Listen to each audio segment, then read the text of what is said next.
haven't started recording yet, and it's already descended. It's great. I mean, you Well, started it mid-laugh session, so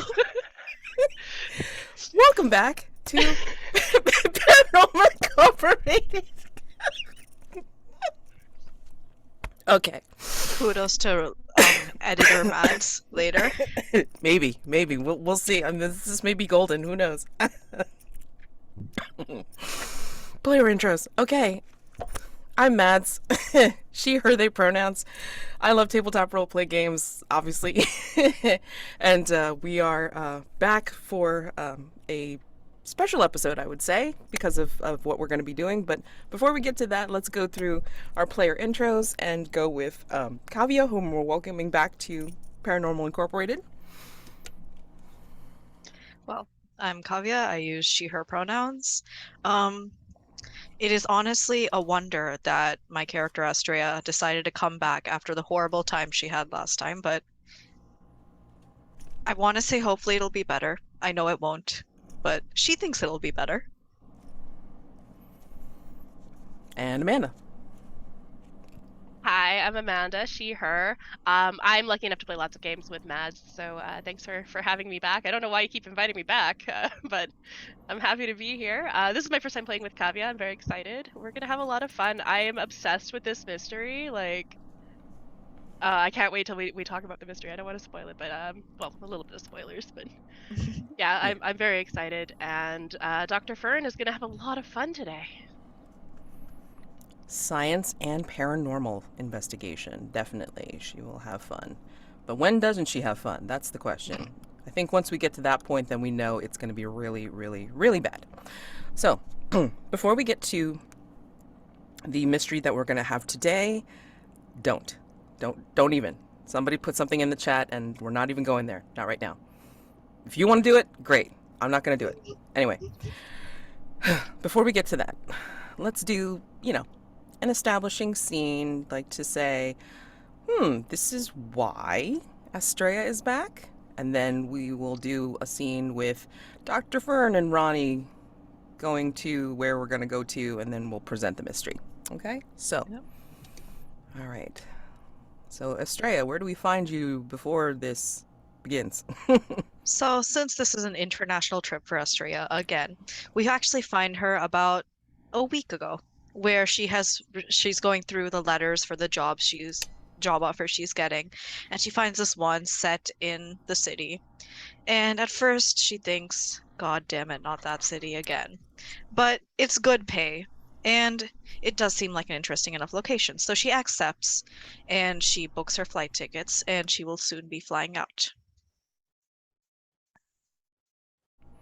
Do you call Ronnie to pick you up or anything like that, or you just Absolutely not. If I have it my way, Ronnie won't even know I was there. gotcha? All right. So I think it's around probably around the same time, and then we're in the office. So Ronnie is on the computer and just figuring out stuff and trying to figure out how to fortify the walls in Dr. Fern's room because of all the booms that they hear coming from the room constantly. I think right as that happens, there is another boom. Just conveniently. Ronnie doesn't even bother asking anymore because it's just acceptance, resigned acceptance these days. And I think Waylon went to another convention, and then Annabelle's still not back from her TikTok sojourn. I mean, I think she's trying to do things on location with her outfits, so we're just gonna say, unfortunately, they were unable to join us today. But as Ronnie's looking through some ways of trying to reinforce the place, there's an email that comes through, and it's an invitation to a petting zoo? Huh. And then, kind of scrolls through it, and then, Dr. Fern! You hear a door open and slam close and some thumping as Dr. Fern comes running, absolutely running, sprinting. Ronnie, look at this. And you see her wearing this You know the when you're in geometry class and you're making models and you have the little like pegs and or even in chemistry, the little pegs and sticks and stuff that stick together to make the big thing. The It's kind of like atom that, or but she's wearing it around her head. There's a headband and there's a whole bunch of different wires with little sticky things stuck to her brain, and up and under her hair, wrapped around her glasses. It's this whole deal. Ronnie, check this out. what And she in the flicks a world? switch and it lights up like a neon pink. You don't see anything happening, but you can kind of hear a humming. What Cool, right? in the world is It's that my for? it's my new invention. Yes, yes. It allows me to talk to ghosts, but only animal ghosts. And I don't speak animal. But But still, but how? But how do you know that it's any animal? I mean, like, the squirrels are out there or whatever the heck there's a was. spider. There's a spider like and she goes running over to the side of the room and pulls away some books and stuff like that. And there's this little tiny spider just kind of chilling in a corner. It's saying spider stuff. And Ronnie kind of just scratches their head and then looks at No, Mike. not this one. And she points to the live spider. The one next to it that's dead, the ghost one. Okay. Okay. Ronnie turns to Mike. If you remember Mike from last time, it's basically the haunted microphone that we brought back as our mascot. Mike, if you get it, nod. If you don't, go ahead and go back to the main room. And Mike swivels around and then starts hopping back to the main room. See, even Mike didn't understand what just happened. That's because he's not wearing it. I'll make a smaller one for him. But he doesn't speak animal either. Right, but Oh no. God. Oh, Zoom. No. You froze. Oh, goodness. I love it. Havoc already. Yay. I'm going to put this on pause.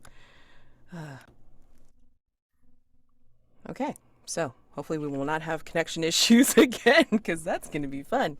Fabulous. Okay, so the invitation that was received is the mystery that we are presenting for today called A Bad Day at the Petting Zoo, written by Henry Janes.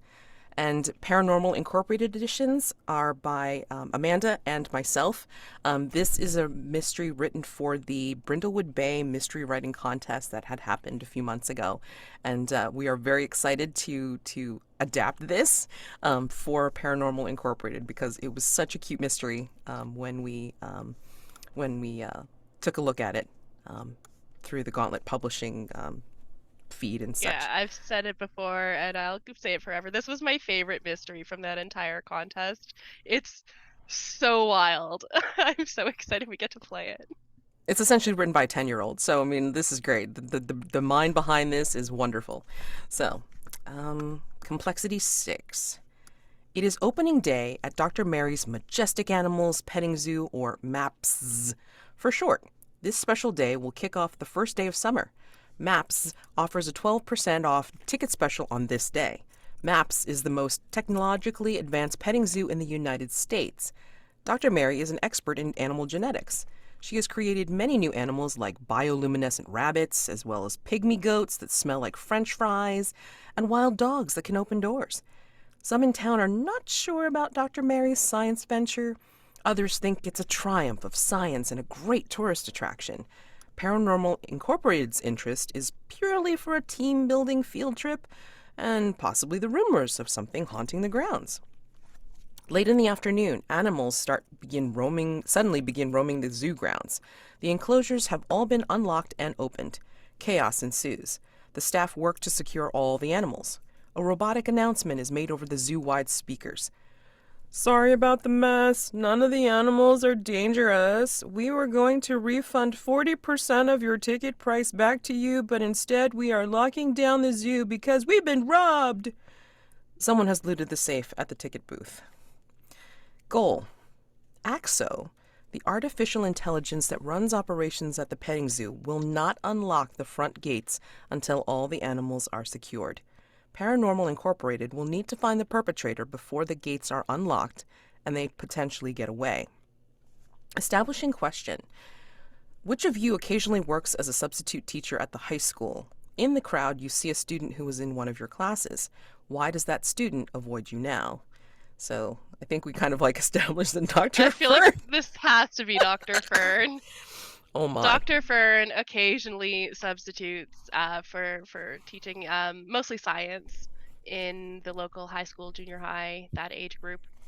There is a student in the crowd. Her name is Alice Fisher. Alice Fisher is not particularly happy to see Dr. Fern. Dr. Fern's always happy to see one of her former students. It's always exciting. But Dr. Fern's pretty excited about everything, so that doesn't really mean much.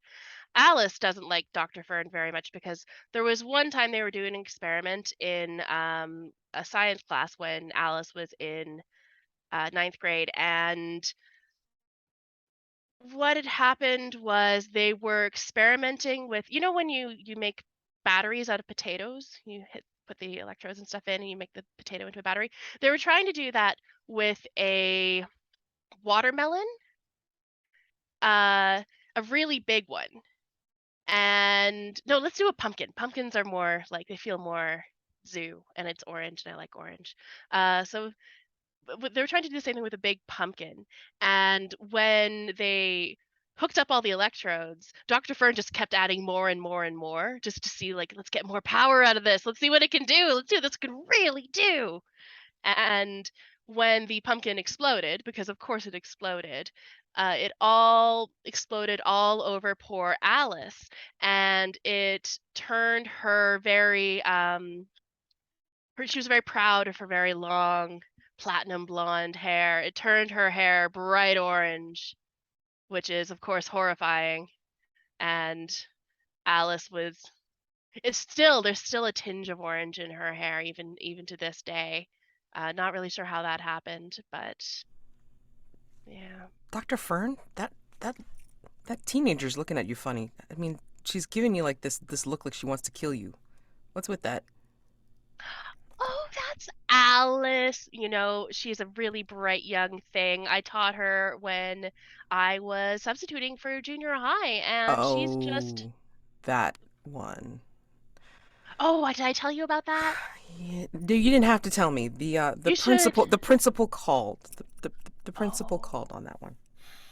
yeah, he told you that I'm not allowed to substitute at that school anymore, didn't he? He did. He did. Like, so I was able to pull that from your schedule. You should have seen the power that we got out of that pumpkin, though. Mm. Actually, you know what? Some of that experiment is what led me to be able to power the animal ghost talking hat and I brought it with me just in case. That's going to be the thing that she has today rather than the gooizer or Ru- the selfie stick. how did you pack that? That was immense. How? She reaches into her little satchel bag that she carries with her and pulls it out and does that thing like The from the Jason snap. Momoa gif. Does the snap and it just unfolds. Oh my God. I made it easy to carry. I see. I see. Well, I mean, it beats the briefcase. I'll say that. Oh my gosh. Wow. Okay. All right. Well, okay. Like, don't get near her. She's. I mean, I took care of the lawsuit because I mean, basically found somebody to be able to explain to them legally that they can't sue you because of hair that will grow back and grow to its natural color. So we were able to do that. But please, I know, it's a please. good thing they didn't notice that it's not growing back to its natural color, hey? Okay, we won't talk. We won't speak about it. All right, we'll Okay, be fine. Okay, okay, all right. okay. Okay. Paint the scene. MAPS sits on reclaimed property. What originally sat here, and what evidence of it is still visible?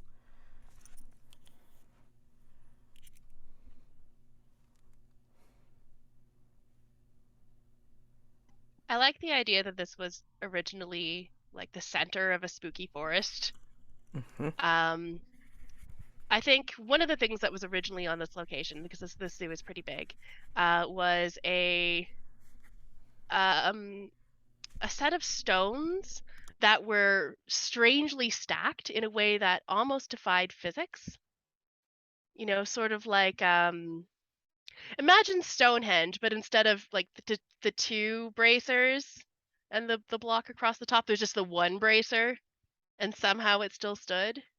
Um, of course, that's not here anymore because in the name of progress, you can't leave old things around like that. That's just anti-capitalism. I think though that they couldn't, for some reason. I think they couldn't get rid of like the print like of these rocks that were in formation that way. So I mean, like whatever the bracer rocks were, that's what's like still like not able to be covered over or hidden. So I think for whatever reason, I think we're still able to see that, and they've kind of like made some natural or natural. They've kind of worked around it to just make sure that they can put in some structures to be useful to the park, to the petting zoo. So, yeah. What else do we think is originally here? I think they're further in to really capitalize on the spookiness of the area was this restaurant that had two gimmicks.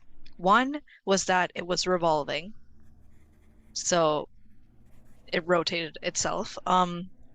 And the second is that it was a haunted restaurant. So all the dishes were named after spooky things, capitalized on plating in that way. Servers would be dressed as ghouls or werewolves or whatever was scary those days. And most of that is gone, but one of the exhibits of the petting zoo itself is revolving.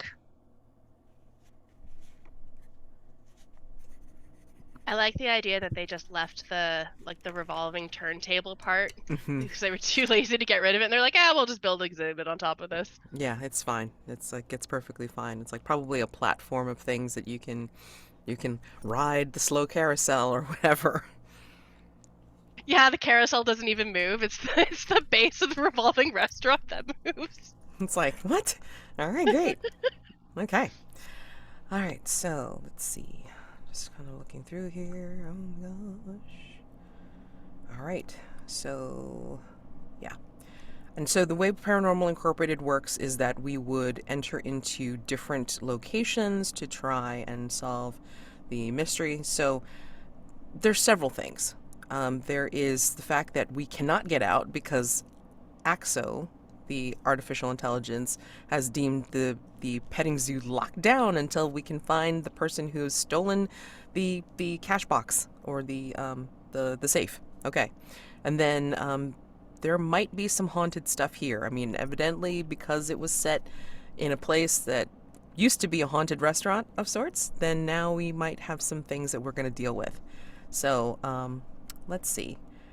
I think that in fact, like when we find out about the revolving part of this park, of this petting zoo, I think we see a flyer that like lists the performers for the opening day, just kind of like some featured acts. So this way we can accent the opening day of the show. And Ronnie looks and then says, "Astraea Asplin? What? Dr. Fern, come here a minute." It's like, check this out. This is the investigator that I invited. And she's performing here? What? This is weird. Okay. Huh. She didn't tell me. Hmm.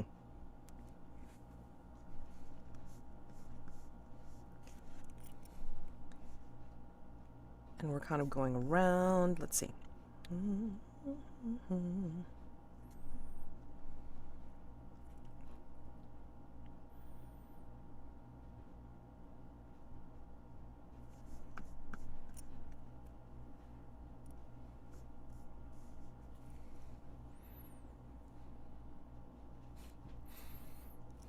It wouldn't be us without technical difficulties in any game.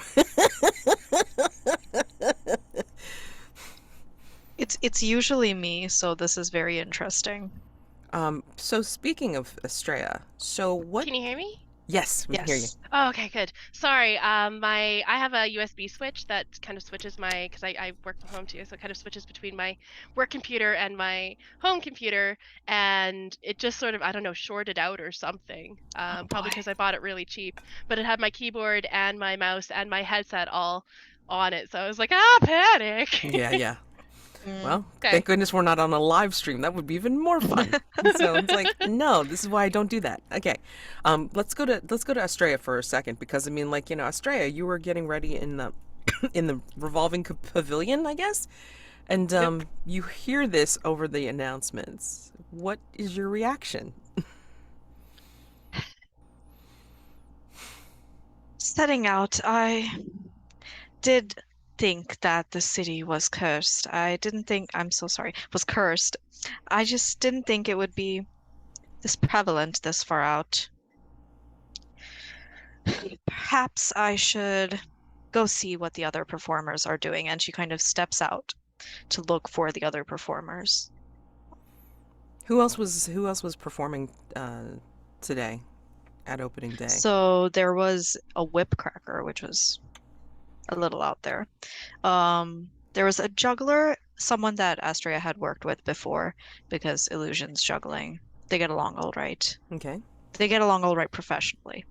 I think there was definitely some kind of fortune teller hut, but that wasn't a performer. It was more like you can go get your fortune read. Mm-hmm. Gotcha. Okay. Cool. And then, yeah, I mean, Ronnie and Dr. Fern are like, well, I mean, there's those rumors of something weird happening here, so kind of not surprised, but of course, as always, a little surprised it happens when we happen to be here. So, yeah. Well, you know how it is, opening days when all those kinks and stuff show their faces. So Pretty much, pretty much. Yeah. Well, we can at least start like, going around and then like checking out the different locations at least. it's kind of fun solving like a robbery for once. We're usually, solving spooky things. I mean, there might be a little bit of spooky here because, the whole creepy forest, but I'm still excited about this. Yeah, I mean, like, well, I mean, even if it's not us, I mean, like, they have to have security here somewhere. I mean, like, maybe they'll figure it out and then we'll be released and then we can just go around and not have to worry about panicked tourists. Goodness. Or maybe we'll be able to interrogate the bad guys. I've always wanted to do like an interrogation. And Good with one. what authority? The authority of science. I don't think citizens arrest works that way, but okay. Let's at least see if there's any like spooky things, and maybe we'll find some clues towards like who's robbed the safe, whatever. Okay. Okay. So let's draw a location and paranormal event and the NPC prompt and the clues. So we'll just draw like from each pile, and then like we'll save those in reserve depending on what we find or how we find it. Oh yeah, we do need dice. I forgot. I don't know about anybody else. I luckily had my dice already set up from playing. What was I playing yesterday? Worlds in Peril. I forgot entirely, but they're right here, so. I've been playing a lot of games that don't require dice, or I've been running games where I'm not required to roll. So it's been like, what? Oh, wow. Dice? Who needs dice? Who needs dice? Exactly. Okay. This is theater of the mind, not theater of dice. Yeah, exactly. Exactly. The All right. dice are props. All right, I have drawn us a 6 of hearts for location, Okay, 6 o' hearts. All right. and I have a 3 of diamonds. That is our paranormal event. Mm-hmm. Do you want the reserve ones, just so they're ready to go? Yeah, NPC. Yep. NPC, we have an ace of spades, Ace of spades. Okay. and the 8 of clubs is our clue. 8 of clubs. Okay, great. And I am, of course, using my Dragon Age Inquisition cards because they're my favorite. Oh, awesome. I think, like, in our, like, wanderings to just see what to look at first, I think our paths converge, and then I'm going, Astraea? Hey! Hey! Ronnie, Wait, what a pleasure to make your acquaintance here. Yeah, I mean, I'm shocked to see that you are signed up to be an act. I'm sorry, Astraea, this is Dr. Fern. She's like, one of the core investigators at the office. Astraea, I've heard so much about you, and Dr. Fern like grabs you by both hands, like shaking them. I'm just such a big fan. I've seen videos of some of your illusions. I'd really like to pick your brain sometime. And then Ronnie's behind her going, Astraea slowly extracts her hands. She says, "A doctor, you say?" And as she's talking, she's pulling out a handkerchief and kind of rubbing her hands with it. What do you study? Oh, a little of this, a little of that. Of course, of course. Perhaps we could hold off this picking of Yeah. brains and Actually, Dr. Fern does have her PhD is in quantum chemistry. But yeah, she mostly just studies. I would like to say chaos theory, but it's just chaos. There's not a lot of theory involved. and out of character, we have 3 chaos agents in this game, so This is it'll be gonna be fine. great. it'll be great. It's wonderful. Okay, we have found ourselves converged in front of the animal cafeteria. Some of the animals are fed here by park personnel on a rotating basis to hang out with special VIP members. Paint the scene. This area is made for the animals rather than for the human visitors. How can you tell? The sign on the wall that says what's for lunch today, normally cafeterias would have maybe like a picture and a little price thing, French fries, this much, etc. On this one, it is pictures of like grain or like crickets or whatever. There's no prices listed because the animals aren't paying. They don't have wallets, so they can't pay for anything. But it does have the images of their different lunches, worms or leaves, whatever they're eating today. I think the tables, actually, there's like not really any tables. It's more like seats for the humans. And then, well, of course, it's like, if any animal wants to come up and engage, then they can, but like they really don't have to. It's like, you're there to sit and to just watch, rather than like, be fed yourself.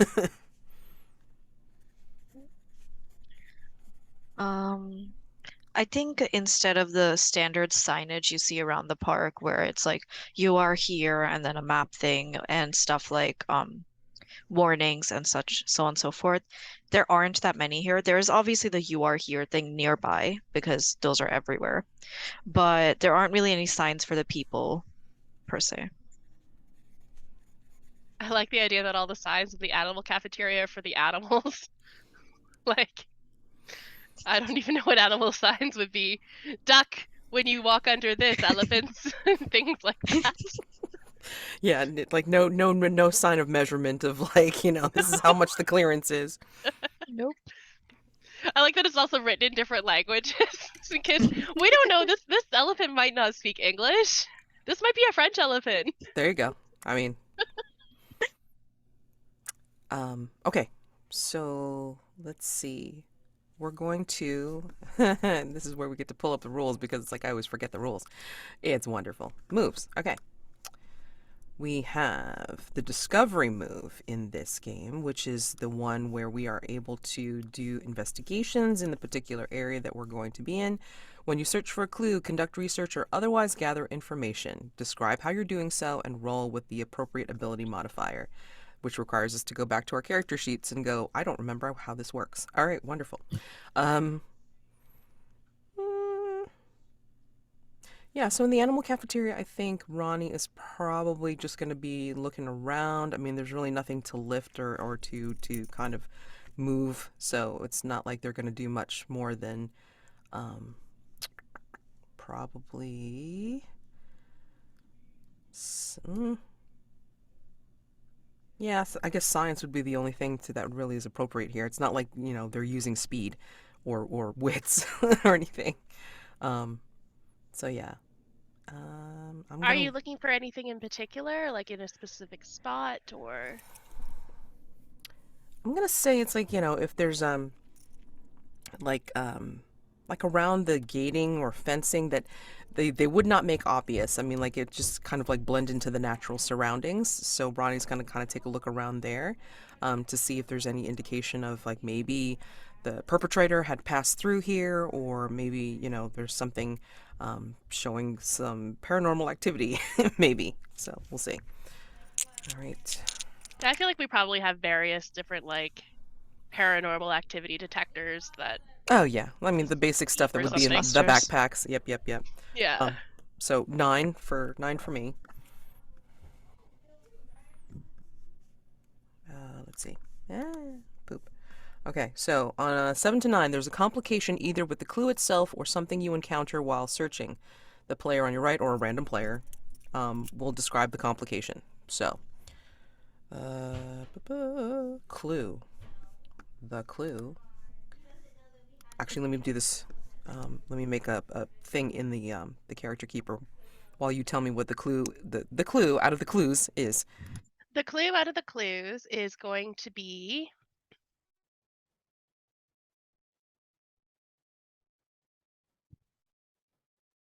on one of the seats that the people sit on, not the animals. There is a really thick notebook, and it's been written in a lot. You can tell because the pages are kind of wavy, and it's just thicker than it looks like it should be. It has that weird thing to it where it's clearly been written in a lot.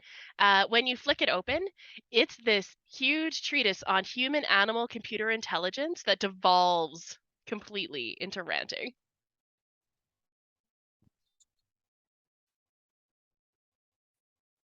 Did Dr. Fern ghostwrite this? It doesn't look like Dr. Fern's writing. Which means nothing.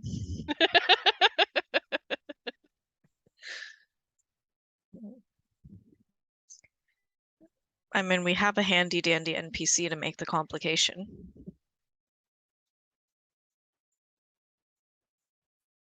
Or paranormal event. So I let you guys choose. I chose the clue, so Kavya, if you want to. I think I'll paranormal event it. Okay. People are Fabulous. hard, man. It's true. Yep. The Okay, paranormal event that we pulled was the 3 of diamonds. Yep. So in the thing, it should have, I think, 3. You can just pick one. You gave 3 choices, right? I didn't look. Yeah. So, I think as you find this notebook and you're kind of going through it, a animal approaches you. It's this cute little doe, and it seems to not fear you at all. I mean, this is a petting zoo. The animals here are nice. They're used to kind humans. And I kind of hold out even my this hands appears... a little bit. Yeah, I just kind of and hold out my... even this... Yeah. Yeah. Yeah. And it nuzzles you, and you realize that its nose feels like velvet. It's very, very soft. Even this doe's been experimented on. And it sniffs you for a bit, nuzzles you, then steps back a little, and it begins to sing the revolutionary song from Schoenberg's Les Miserables. That's out of character, by the way. It's like like Ms. It's like, oh, damn. Okay. For anybody who's watching or listening, when we added all of these different events and stuff, I don't know about Mads, but I kind of just glanced through the stuff that Mads put in, and I think she probably kind of glanced through the stuff I put in, so a lot of this is going to be a surprise for both of us. I'm very particularly proud of the the Les Mis reference I got in there, though. I almost love put it. Schoenberg as Schrodinger, so Oh God. Well, in this petting zoo, it could be either one. It's like, it's okay. It's all right. Wonderful. All right. Fabulous. Okay. And I'm putting the clues into the clue sheet on the character keeper. All right. Fabulous. And yeah, that's all Ronnie can say. It's like, and then actually we'll start to kind of sing along with the doe, but very softly, so it doesn't like get spooked away. And it's like, it's do you hear people sing? Is that the one? Yeah, and it's just like, do you hear? I'm not gonna do it because otherwise YouTube's probably gonna take me down. But yeah, it's like, oh my God, Dr. Fern, Astraea, can you hear this? Are you singing a duet with that doe? I am. And we're just keep going. how droll. It can speak English. It's not even speaking doe. The contraption's not working because they're singing. I don't even have it on. Okay, well there you go then. And it's not a ghost. No. Well,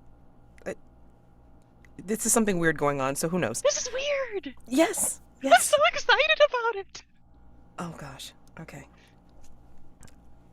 Are either of you two doing any kind of investigation, or is she just so excited she's just gonna sit here and listen?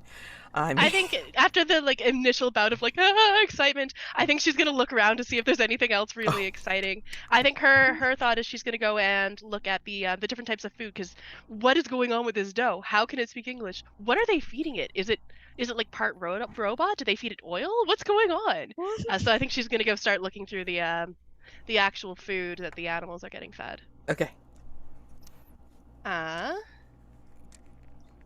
That's probably science too, isn't it? I would say that's probably science. And that is a 5. Like Good. But I'm just too excited. you are. I almost said take experience, but no. I'm taking experience in my heart. wrong Yeah. PBTA game. Okay. Yeah. Wrong game. Yeah, wrong game. Okay. I level up so fast in games that give you experience when you fail a roll. Same. Yeah, same, because shoot, dice Yeah. don't like Rolls. me. So I think that with this fail,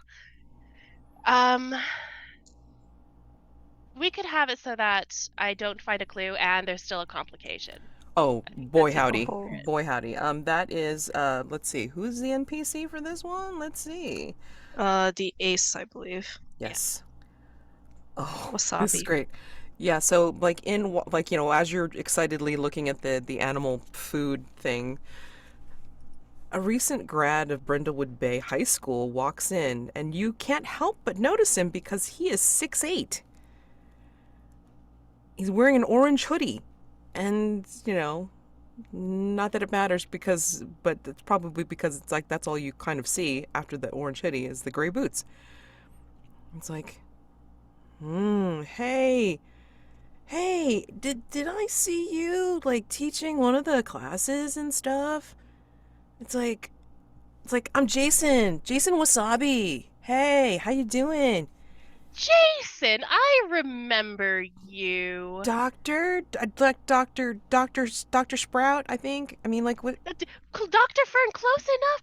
I'm so glad that you remember me. How could I forget you? And she's looking up at him because he's real tall. And Dr. Fern's not particularly short or anything. Right. What are you working here now? I am. I mean, I'm the second tallest person working it here. Whoa. Yeah, I know. It's so cool. The pay's not great, and Dr. Mary's kind of weird, but I get to take care of the axolotls. So that's really great. I mean, I really love axolotls. I Yeah. remember you had your binder at school just Mm-hmm. covered in pictures and stickers of them. Yeah. No, I mean, Oh, that's my heart, wonderful, man. Jason. Yeah. So maybe you can tell us a little bit about this doe over here. It's singing. Well, I mean, Can I say, can I say that as Jason walks in, as we hear the shuffling footsteps mm-hmm. approach, the doe just stops singing. Of Oh, course. of course. I mean, and then like that's when Jason like talking with Dr. Fern, and then looks and says, Hmm. "I don't hear any singing. Are you sure that like your friend didn't just have like a radio playing and stuff? I I mean, I was there. I heard it singing. It was uh, singing. It was doing a really marvelous rendition of "Do You Hear the People Sing" from Les Mis. Are you oh, familiar with that one? no, yeah, I don't really like watch shows and stuff. I mean, like Oh, it's maybe Glee. I fantastic. mean, if they did it on Glee, I might have Oh, done, might have seen, I might have heard it. I don't know. I mean, oh, whatever. wow, this is a horrible complication. I'm just teasing. I watched all of Glee. Um, I but didn't, yes, so I'm just Glee mentioning it. is. I'm not gonna say it's terrible. I'm not gonna say it's great. Glee is a thing. It's just very It's Glee. dramatic. Yeah, it's very Yeah. melodramatic. Hey, you know. Better. What Uh, is high school but melodramatic. True. But anyway, yeah. So just like I mean, I guess that's possible. I mean, like like the modified axolotls, and when you go around this petting zoo and stuff. I mean, like there's a whole bunch of other animals that like kind of got a little bit modified too. Wait till you get to those. I think it's the goats. I think it's the goats that smell like French fries. That is awesome. It's fresh fried French fries, not that stale shit. Oh, sorry about that, ma'am. Jason! Sorry. Well, you're lucky you're not in class, young man, or I'd have to be telling your parents. Yeah. Shocking behavior. Kind of like toes his foot in the ground, and looks down and says, "All right, well, I mean, can I help you with anything? I mean, like, I'm kind of just looking around because I mean, like, somebody like stole stuff from the safe, and so, we're all kind of looking around to see if Eh, we can find a perp, I guess. I don't know. you haven't, you didn't know, you haven't heard about anybody, you don't know about anything? Is there any of your colleagues that you kind of suspect? Uh, Are you kidding? I mean, like, everybody's really nice here. Why would the hell they steal? Oh, sorry. Why the heck would they steal the? Jason? I know. I'm sorry. Um, Well, I forgive you because you seem pretty high strung today. oh, yeah. I mean, it's opening day. This is supposed to be awesome, and then it is awesome. But I mean, like, getting kind of locked down and trying to find somebody that stole stuff is just crap. Sorry. So. I think we can probably cut away from this because Hmm. I don't think we're getting any information out of Jason No. due Mm-mm. to failure roll. Um, Astraea, what was Astraea doing? Save us, please. Astraea was reluctantly appreciating the singing before it stopped and that ungodly tall young man walked in. And she heard two words and decided that she did not want to interact with him and proceeded to walk in the other direction and look around just at the various feeding trows and stuff they had going.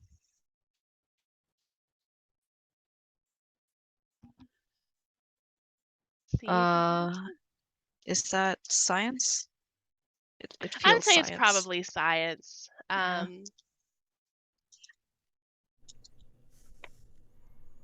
I rolled a 5 and then I get a -1, so that's a 4. We're doing it.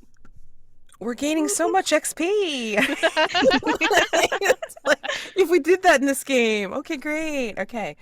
Oi. Another complication.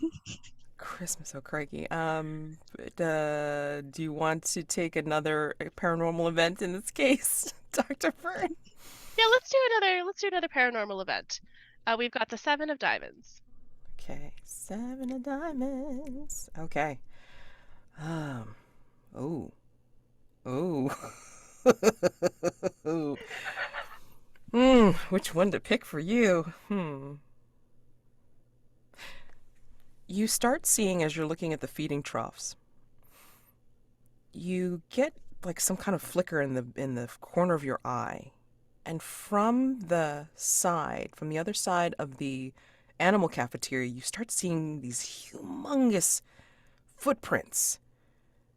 You would recognize them as an elephant's footprints. There's no elephant there. It's just the footprints. Bioluminescent elephant tracks start to appear walking across the animal cafeteria. Mr. Wasabi, was it? And she's Yeah, interjecting in this conversation. Hey, Yes, hello. It wasn't in the information brochure that I received, but was there development of invisible elephants, perhaps? I mean, that's really big. I mean, like, we'd have to have like they're like a whole pen just for them. I mean, they're invisible and not like pass through, right? I mean, like, we're just talking I can't see them, but I can touch them if I got close. Yeah? Indeed. I mean, and his arm is like so long, it's like reaching past your face. um it's like Indeed. no, no. I mean, like, not that I know of. I mean, that'd be a like a park on its own, right? I mean, yeah. Of course. Please return to your conversation. I did not mean to interrupt. And she's going to go over to Ronnie and ask to borrow one of the ghost detection equipment because hers was is back home. Mm-hmm. She Yeah. was not supposed to be investigating here. Not And even supposed to be here today. and like what Ronnie will do is you're asking for it, and then they're rummaging in their backpack. It's like, why didn't you text me, at least let me know that you were you know coming into the area? Oh, I didn't wish to bother you. I know you must be so busy running all that Yeah, yeah, investigation. yeah. It gets a little hectic. I mean, especially when some people, like, end up going on field trips on their own, or get landed in jail, and I didn't even know about it. I have to take better control of my charges, basically, and then they hand you the device. Truly, America is rather eventful. We've never had such problems over on our end, I didn't think so. or I quite as many. Well, I mean, again, the reason why I invited you and Patty that time was because it's like I appreciated, you know, um, other views. I mean, like, I knew that like we weren't the only crew, so I figured, like, get you guys to come down and um, see what to make of our little spot on the earth. So, I think you see Dr. Fern's head just sort of poke up into this conversation. I was only in jail for one night. It was only one night. Also, and she swings out her hat, her new. I have to give it a name. has Ghost to be. mower. It's a ghost mower.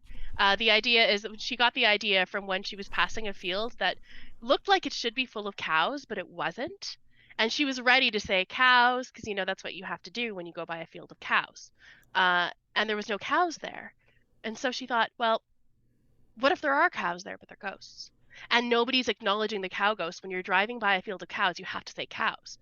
And if you're driving by a field of ghost cows, you don't know they're there, you can't say cows. So Helmet. You yeah, can still Makes sense. you can still say cows though. but you don't know if there's actually cows there or not. And if you can't say it when they're not actually there. That's true. That's just lying. Mm-hmm. So the ghost mower is her new thing, and she pulls it on because she's pretty excited about this possible invisible elephant. She thinks it might be a ghost elephant. Is it? Flick! Big, bright pink lights. Oh my Some little, like, god. whizzing sounds. That's like something out of a Disney film. What the? Astraea takes two measured steps back. Wow. I think I have to remember how this move works. Experimental technology. And I am playing around with it a little bit where I'm making a new invention each time, but Yeah, you have yeah. a piece of untested technology in your backpack. Name it Ghost Mower. Describe what it does. Helps you talk to animal ghosts. And add it to your backpack. When you attempt to use it, roll plus science. Okay, that's it. That is a 7. The technology works once and then fizzles out. Mark the equipment in your backpack as usual. You may repair this item between mysteries. Oh no! It was worse. We just started. Oh my god. Just started. That's hilarious. Okay, that's fine. I think it turns on, and just for a second, Dr. Fern sees a ghost elephant. I'm making it ghostly right off the bat. There's a ghost elephant. And it's actually like right in front of like this group, right, like face right next to all of us. And I think it just sort of startles her and she jumps back and trips over herself and falls back. Luckily, it is protecting her head, so she doesn't smack her head off of the concrete. But it does smash a few of the pieces in, and it's not going to work anymore. And Ronnie immediately goes over and, like, helps you up. Dr. Fern, are you okay? It's a ghost. I didn't talk to it but it's a ghost elephant. I didn't get to talk to it though. Oh, It's right there. are you okay? I mean, like, you look like you hit your head. Oh, well, no, I mean, Oh. I knew that you wouldn't want me to be doing dangerous things, so I made sure to install like safety into this Yeah, because it looks like it's broken in the back. I'm sorry. but it protected my head. You see? Yeah, it did. Like, no, thank goodness. And then Ronnie will reach behind their back and go, here's your regular from Timmy Stars. Oh, and I think she's kind of like leaning back on one arm, just half sitting up, like and like staring at where the ghost elephant was, just like knocking back her Timmy Stars. Ghost elephant. I think Astraea comes and she just hands you a handkerchief, like pulls one out of her pocket and hands it to you to kind of wipe the dust off with. And it's orange and it smells like pumpkin spice. Silk. It's a silk handkerchief. Oh, this is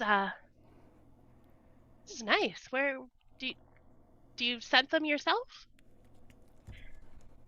Magicians trade secrets, I'm afraid. You can sort of wipes off the dust and takes off her little helmet thing, looks at it sadly, swings it so it comes back into its little small form, but there's still like pieces sticking out everywhere. It is awkward now. Well, back to the drawing board. And sticks it into her bag. Yep. All right. I think we can move on from here. So let's go ahead and draw like another set of cards. So we have the Ace of Hearts Okay. for location. Mm-hmm. Our next paranormal event will be the Five of Diamonds. Okay. Our next NPC will be the Six of Spades. Okay. And the Four of Clubs will be whatever our next clue is. Sorry, what was the paranormal event card? Five. Paranormal event is 5, yes. Okay. Thank you. Mm-hmm. All right. I know so... it's hard to see, but there's the set. All right. So let's head over to Ace of Hearts, which is, the Snake Pit. A recessed maze of flat rocks and little caves behind plated glass. This exhibit has a door from the petting area into the snake sanctuary beyond, currently locked down. Paint the scene. Most of the snakes of all shapes and sizes are resting in this dimly lit chamber. However, a few of the snakes remain active and seem to be intently looking at you. What are they doing, and what do they look like? I had fun making this one up. Mm-hmm.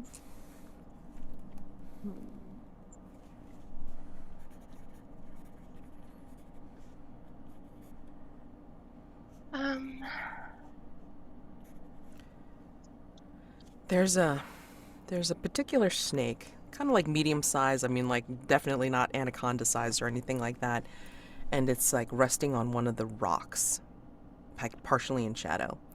And Ronnie's looking at it, and it looks like it's a black shiny snake, where the eyes look like they're big behind glasses, and it's just kind of like resting. The body is resting on the rock, but then its head is just kind of like swaying back and forth, but the eyes are concentrating on Ronnie.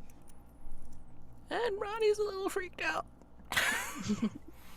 There's a little, very small albino snake, kind of looks like maybe a garden snake, and it's comfortably curled around a little branch in a tree, watching the goings on. They have their head rested on their back, like on their tail, like this, like they're just having a chill day, people watching, and it's just a really cute, happy little snake. I think the snake that Astraea notices and is noticed by in turn is it's shifting in color. It's going from these dark blues to dark purples. And as it looks at her and she looks at it, they sort of mirror each other. And there's a moment where they both understand each other perfectly.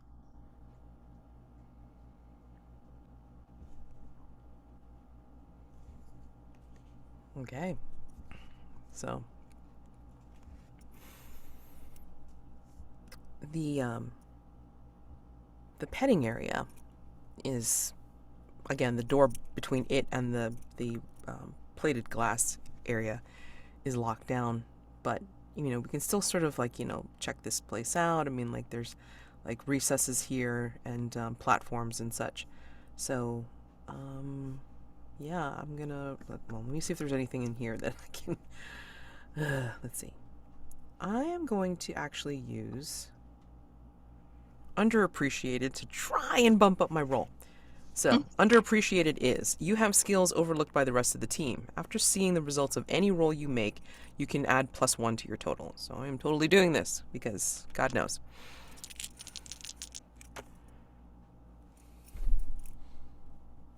Stop passing along your dice luck to me, people.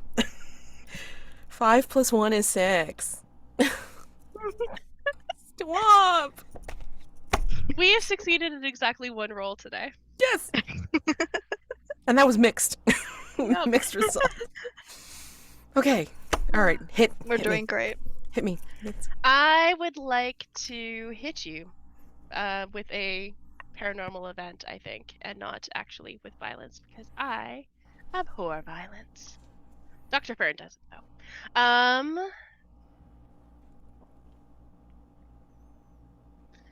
I think describe what you're doing, like physically how you're approaching that. I'm gonna say that, yeah, I mean, actually, you know what? Maybe it isn't. Hold on. Maybe it isn't, because it's like I didn't even think about adding something to my roll besides the +1. So, I mean, I think Ronnie's actually doing this with vigor because, like, they're going, like, into the petting zoo area, since the petting Yeah. part of the area, because there's nobody there. It's like currently locked down, and then just like actually clambering down onto the platform rocks and such. So that's Yeah. 5 +1 for vigor, and then +1 for the 7. okay, thank God. We did it. We did it, God.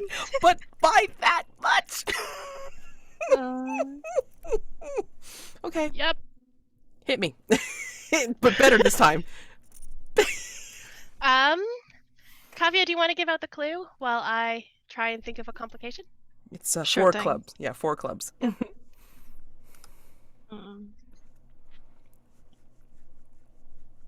I think as you're going around, you notice the small snake that you hadn't seen before. It's you don't know how you hadn't seen it before. It is bright pink.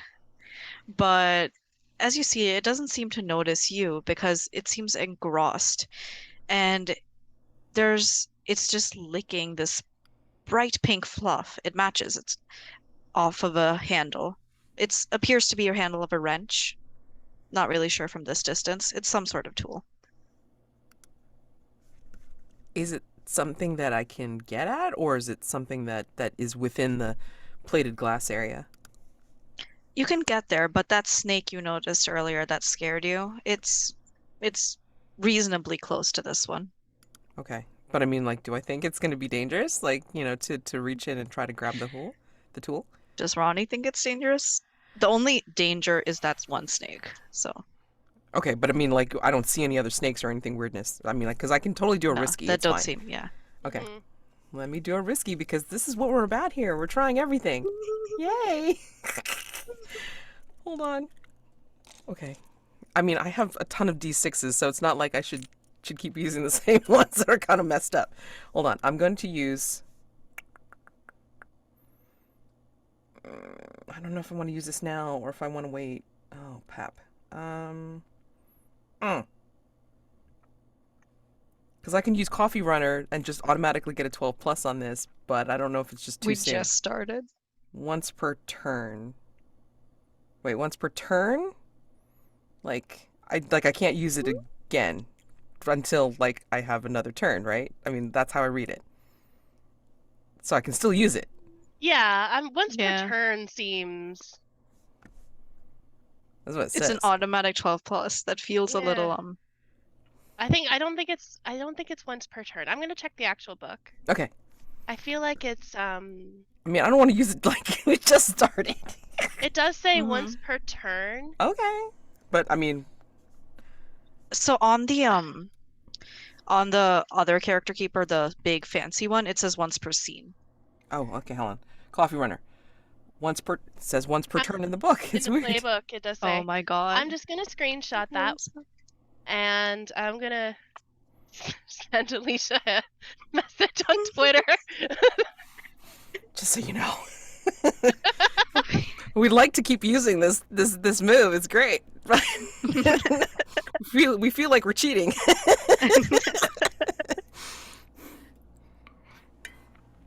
Let me just pop into the Twitters. Trash fire known as, but anyway.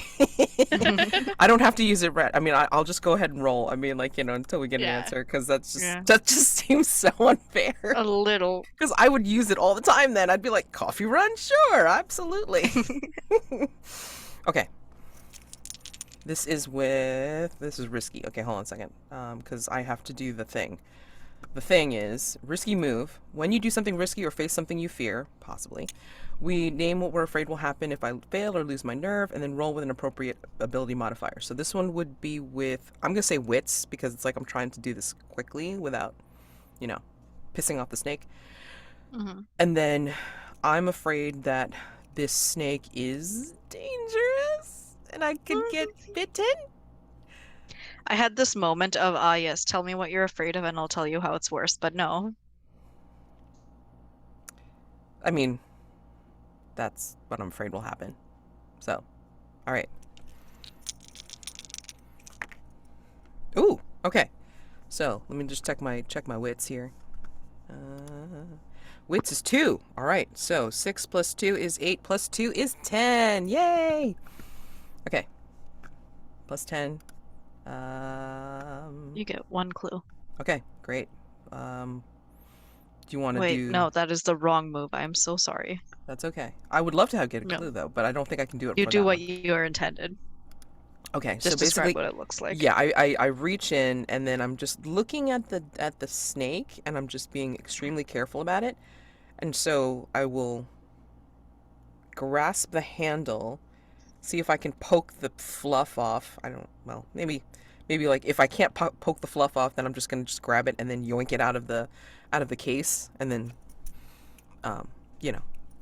get away from the snake just to be sure. Mm-hmm. And I go in a different direction. I don't go straight back. I kind of like move off to the side to make sure that the snake can't like try Get to at tap. you. But yeah, exactly. And I think that the pink one turns to look at you, and you can see the sadness in its eyes because they have turned into the big emoji sad eyes. just on its face. Oh, that's worse than if I had failed. Oh. Man, these complications are hitting hard. And It I was use not that. meant to I be a use that. complication. And I use that sad eye thing all the time. Yeah. Oh God. Okay. All right. So I have the. Yeah. The I have pink the. fluff tool. Yeah. Well, I'm just. Yeah. Let's see. Clues. let's fix that. Okay. So tool, like pink fluff on tool handle. That's what I'm gonna put it as. Yep. That's so weird. Holy cow. Okay. I don't think the tool's the important part. The pink fluff is like The what pink fluff is, we yeah. can contextualize later. All right, fabulous. What are you two doing? Astraea is going to go interact with the snake because she feels a connection to it now. And she's going to see if it'll lead her somewhere, maybe. I think if Or like towards something interesting. if you're gonna roll on that, that's totally intuition. Oh my gosh. Okay. I would like to roll and yep, intuition. There's a perfect 6.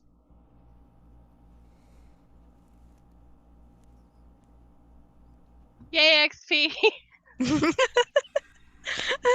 You guys might as well be tracking it. I mean, like, there's got to be something to get you to advance. Jesus. Okay. Yikes. Holy crap. Okay. So, would you like to do a personal haunting? I mean, remember, we forgot about that option. Personal haunting. Oops. I 900% forgot. You know, I think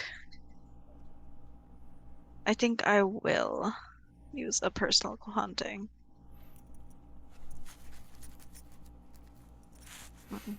So I do the narration now, right? Yes, I think that would be good. Okay. And say what it is, and then of course describe it, and then Right. do it.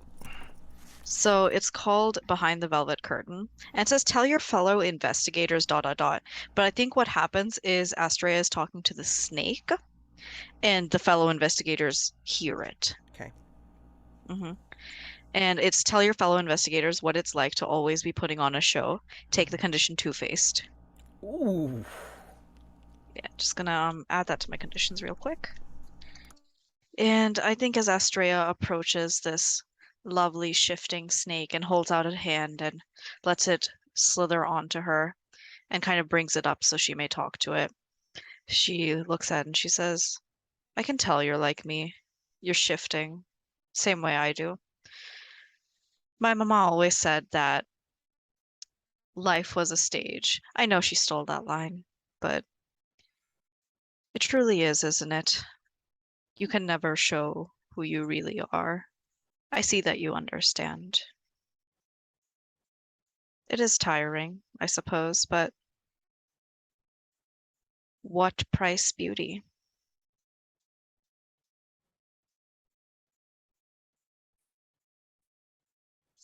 I'm gonna pass the snake off to someone else to handle as a reaction because I cannot play the snake and Astraea. I think the snake tilts its head and its tongue and does sort of a long, low neck dip in understanding. I think A friend. it's a friend. I think its tail flicks up and points in the direction of a door. And points again. And points again. I think Astraea makes her way towards the door, not putting the snake down because we're friends now. But yeah. Yeah, I think the snake is gonna kind of slither up and curl around your neck, not in a constricting way, just way, vibing. just in a because the necks are nice and warm and snakes like warm spots. So. But yeah, I think it's just gonna hang out there for now. So you have a little friend, and you have a door. The complication, I think, from this, you marked a personal haunting. So the personal haunting, it bumps your roll, right? It's like a By 1. yeah. You've already got a condition. let's just do a paranormal event for you and the snake to endure. I think we pulled one.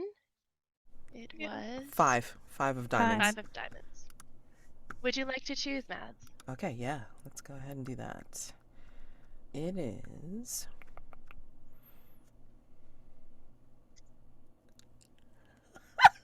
No. I'm sorry. Oh God. Oh, there's too many. All three of them are awesome. Whoops. I think that when you get to the door, that the floor suddenly opens up underneath you and you find yourself in a dark, spooky tunnel. It's almost like a slide. Like as you step on the square or whatever in front of the door, you just went and it closes up behind you. It's like, I think Dr. I Fern sent the hears message before this happened, and like, oof. Yeah.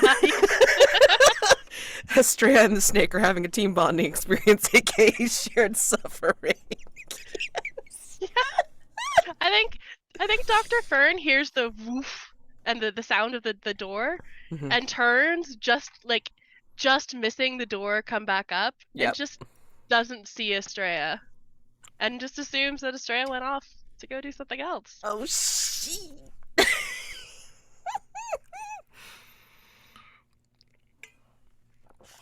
And Dr. Fern shrugs and walks towards the door that Astraea was heading to.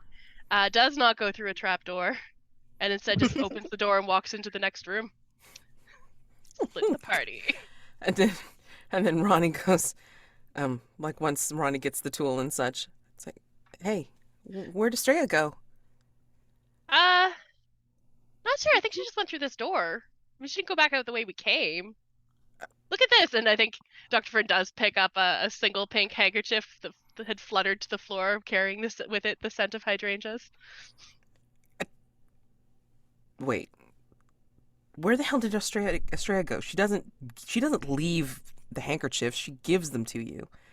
What the hell? Oh, I thought maybe she was just doing like a dramatic. No, I'm leaving this room. She doesn't do that every time she leaves a room. No. I mean, well, I mean, would. if she did, like, it would be perfectly normal. But no, not that I know of. Well, I did see her kind of going this way out of the corner of my eye, so she's probably. Oh, okay. Well, maybe we'll just go into the next room then. Okay. Yeah. Give that a shot. Her. Yeah. All right. So 2 locations and all that. 2 locations. We have Yep. a 5 of hearts. I'm going to think that's where the spooky tunnel leads. Yep. The 5 of hearts, and the 3 of hearts is where what the next room is. Okay. Cool. And then let's do like another paranormal clue and NPC card just in case. Paranormal is the 2 of diamonds. Okay. Our NPC is the 4 of spades. Okay. And our clue is the ace of clubs. Okay. Now, we have the 6 of spades in reserve just in case we need more than one NPC or something. Yeah. Okay. All right, so let's go to the 5 of hearts first. 5 of hearts. All right. Oh, that's weird. So, 5 of hearts leads you to the human cafeteria. Somehow you end up in some sort of like slide that just kind of takes you over to the human cafeteria, which is weird.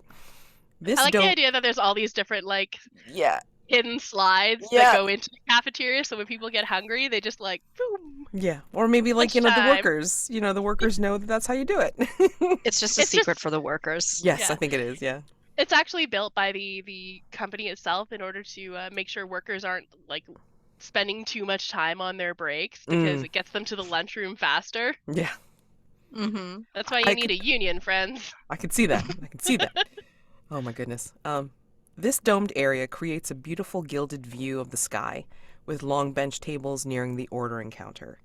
They serve the usual grab and go, as well as quick fix items usually found in museums and amusement parks, usually at exorbitant prices.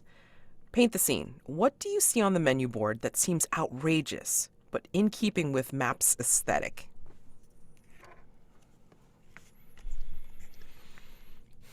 It's on the pricier side of the menu, and it's this dish where it's served on a bed of lettuce, and it's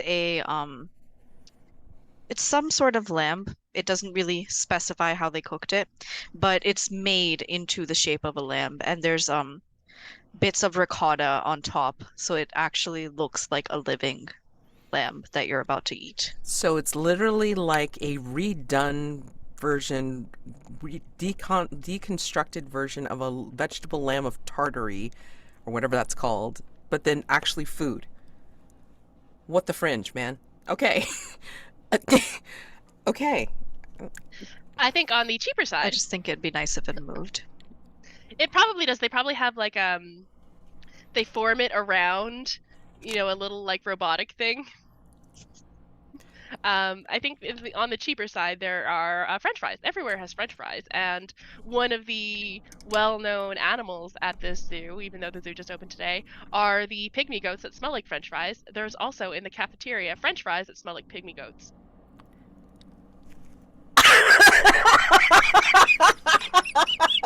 No. Do they taste like the essence of a pygmy goat? Oh, Not like goat meat, like the essence of a pygmy goat. Do you think the goats that smell like French fries also taste like French fries? Who knows? Maybe. I'm just gonna leave all that to your imagination. Oh, boy. In keeping with MAPZ aesthetic, I'm gonna think. All right, so what they have, God, it's essentially like, if this is about modification and hybrids or something, there's basically turducken. They have turducken here, and if anybody's not familiar with what turducken is, it is chicken stuffed in a duck, stuffed in a turkey, and slices made. And that's what they serve here at MAPZ. This is the moderately priced item. This is a weird cafeteria. It's a weird place. All right. Do you want an NPC down there with you, Astraea? I would think that would be. I think it would make sense, yeah. Yeah. Do we want to use our backup one first, and then? Yeah, let's look at the backup one. Let's see. Oh, okay. Here we go. Oh, you're going to love this one. Or do you want to do it, Amanda? That's our 6, right? 6 of spades. I can totally picture you doing this one. Oh, I want to do this. Let's do this one. Do it. Do it. Down in the cafeteria, picking at it's honestly just a salad, and by just a salad, I mean it's just spinach leaves, and she's picking at the spinach leaves, eating them with her little fork that the little like plastic sporks that you can get at places like this. It's Jenny Golden. She is wearing her high school senior T-shirt. She's well known around this area. You might not know her, but everybody else would. She is a part-time activist. No, she's wearing her school band T-shirt, I'm gonna say. She does have a lanyard hanging around her neck that has tons of keys and like passes to all these musical festivals and stuff that she's attended. And she's on her phone, clearly either streaming or talking to somebody, and she's saying, okay, but have you watched that really old movie, Island of Dr. Moreau? It was a really bad movie, and this petting zoo is just like it, and I'm stuck here. And she's just picking at her food. And you know what? They're still using single-use plastics, and she's like waving the fork in front of her phone, which is really outdated. And especially for a place that's opening, you think they would be like more progressive. Oh, hold on. One of the performers just showed up. I'm going to see if I can get her to, stream with me. And she jumps out of her seat and comes rushing towards you. Excuse me. Excuse me.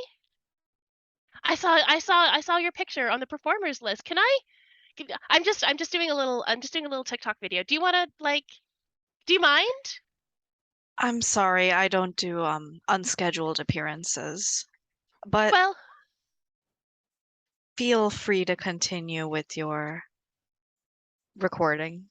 Oh, it's not going to be unscheduled. If I just ask you for a few minutes of your time right now, then it's scheduled, right? How does your snake Astraea. feel? Astraea's looking at the snake, and the snake's looking back at her. It's like the snake just kind of, mm, that's not how we value your time. And I think Astraea sees the shaking hand. She's like, I'm afraid my friend also advises against it. All right, well, I suppose if that's what you want to be, boomer. And she walks back to her table, and she's talking back into her phone again, saying, the people here are so old and so old-fashioned. It's just nobody knows anything about anything anymore. And she continues in the background doing her recording. But you get the feeling that her eyes are on you.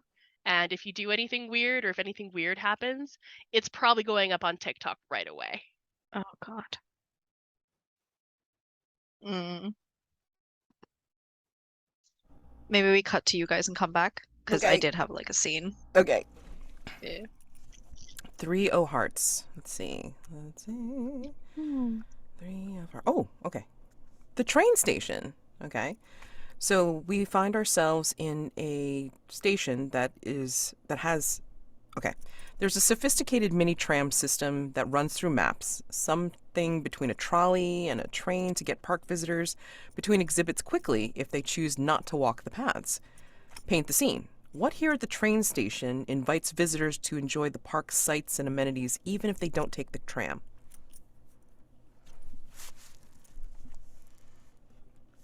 There's just a bunch of little brochures in like a brochure stand for different things around the park, like pet a penguin, or make friends with an armadillo, or feed a crocodile, things like that you little kids would probably see and be like, Mommy, I want to do that. Oh my gosh.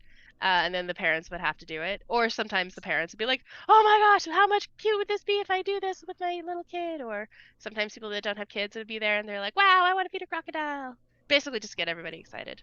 Yep. I'm excited now, so it worked.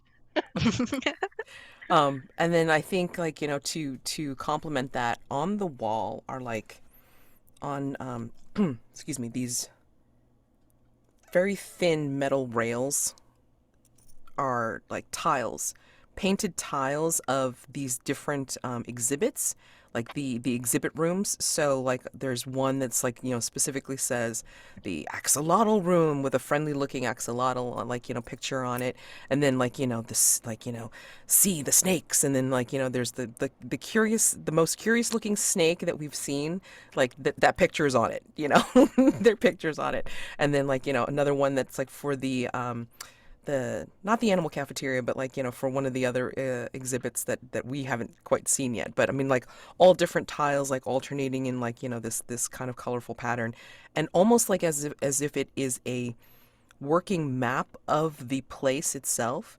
So I mean, if they touch it, if they touch the tile, then it'll light up, and then kind of give a counter of like, so many park visitors have seen this today, that sort of thing. Oh, that's pretty cool. I think up in the roof of this area are these area places for parrots to roost. And whenever there's a visitor that's standing there not really going into the train, one of them flies down and starts talking about one attraction or the other that they find really cool. And they have very soothing, charismatic voices. So even without their descriptions, you would feel inclined to just take a trip. Dang, we're so good. Yeah, I literally want to go to this zoo right now, and I know how bonkers this zoo is, and I still want to go to all of these things. Exactly. It'd just be fun to watch. Absolutely. Right? And the people that go there. Yeah. We're gonna take our break. Like, let's do 10 minutes, or should we do 5? 5:10. We'll just come back between 5 and 10. Yeah. Yeah, so basically, like, like the 55 mark at the latest, and then, like, Yeah. whenever you get here. All right. Yep. See you in a little bit. Yep. Okay, so we left Astraea back in the human cafeteria being watched by Jenny Golden. And then, yeah, let's head back there and see what she wants to do. So, so she's keeping an eye on you. What do you want to do, Astraea? I think Astraea is going to go see if anyone is selling any food here. Oh, Because okay. clearly this person has some food. Yes, absolutely. So we can use Hopefully the. something snake safe so Ooh. she can share. Oh, that's so cute. All right, so let's see. Let's see who's the number 4. Um, Probably not, but I mean, I will say, like, maybe he's glad handing, like, nearby. So, It might be one of those situations where on opening day they have like a celebrity, yes. dishing out the food. Okay, well, this makes perfect sense then. Hmm. So, behind the counter, like, dishing out food and a big ass smile, is Mayor McIntosh. He is the mayor of this place. Should have taken that out because we're not really identifying where this place is. Um, and then he's kind of skinny looking. He's in a suit, and that smile is just like slapped on his face, like it's like going nowhere. Um, and he's obsessed with apples because, like, on the T-shirt he's wearing underneath the suit jacket, it's like it's got apples all over it in different shapes and sizes. And then, like, he just jokes with everybody that kind of comes through the line, saying, "An apple a day keeps that doctor away. Make sure you got it. Make sure you got it." Did you know that the real Johnny Appleseed was actually selling apple trees to settlers out west so they could ferment them into alcohol? Apples are amazing! And he's like, like in between like shovels full of food or whatever, he's like, telling people these apple facts. So, What have I done to deserve this? This is an Astraea question. She doesn't say it out loud, but she's feeling it. what can we do for you today? You're one of the performers, aren't you? That is correct. I'm sorry that we didn't, like, get to have your show. I mean, it looks like AXO has like locked us down a bit, and yeah, we're just gonna need to find the contents of the safe, and like, we won't be able to well, give you your check until we make sure that that's locked down. Well, it's quite all right. Has pay in case of a mistake on the park's end was very much in my contract. But do you, and she's just scanning the items, have anything that is snake friendly? Snake friendly. Oh, because of your little friend over there. Is that supposed to be up? I mean, I don't. I mean, I know No that one you. said anything. Oh, okay. I mean, like, usually they're not outside of the petting part of the zoo, I mean, like, we don't see A we don't tragedy. see the llamas over here or anything like that. I mean, so little portable friend. Yeah, okay. All right. No problem. Meta, we don't see the llamas over here, but this creature is here. So, I mean, my snake didn't do anything. True, true, true. Very true. Um, okay. So, what would you like to do besides not talk to Mayor McIntosh? I have to talk to him. I need food. Oh, you need. But, What does your God, little friend eat, you think? bowls. We sort of have this. I think it's like a hybrid steak. They won't tell me what the other one part is, but maybe that's close enough. I mean, like, will your little friend eat like cooked meat? I mean, I don't know. Just turns to the snake with a little questioning sort of eyebrow. The snake's just like, mm-mm. I don't You can think see its so. little eyebrows, if it had eyebrows, like curling, like. Mhm. It's very I expressionful don't for a think snake, I so. will say. Mhm. Yeah. So, Perhaps just something for me then. what would you like? And then, of course, like everything that we said was Mhm. on the menu, including turducken. Perhaps a finger sandwich so I may eat on the go. I'm not in for a heavy meal, really. Ah, okay. And then, of course, he has one of the other people, like, wrap something up for Yeah. you, like, in Hmm. little, like a tortilla or whatever, and, I feel send like it the on your way. moment that Astraea turns around Mm-hmm. is a really good moment for a paranormal event. Go for it. Like it just seems right for you turn around Hmm. with your finger This is, sandwich in hand and just like, yeah. did we have one pulled? I Two of think diamonds? I mixed my cards up by accident. Yes, it is the two of diamonds. So,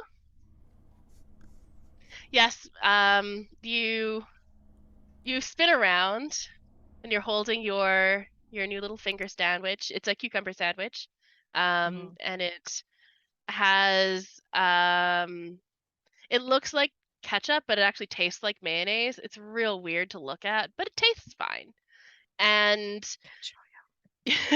you're lifting it up to take a little bite, and the snake is watching appraisingly. When you drop it and it splatters on the ground, cucumbers everywhere, because your fingers have turned to licorice.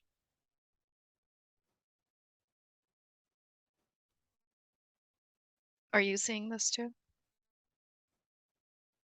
To the snake. The snake looks at the licorice fingers, looks back at you, blah, blah, blah, blah, nod. Well, I can't really perform like this now, can I? Snake shakes its head. And I think she kind of tucks her hands together into like to sort of hide the fingers and then proceeds to walk to wherever there's an open exit that she doesn't have to turn a doorknob to use. I have a question for you. What kind of licorice are your fingers? I think they're black licorice. Perfect.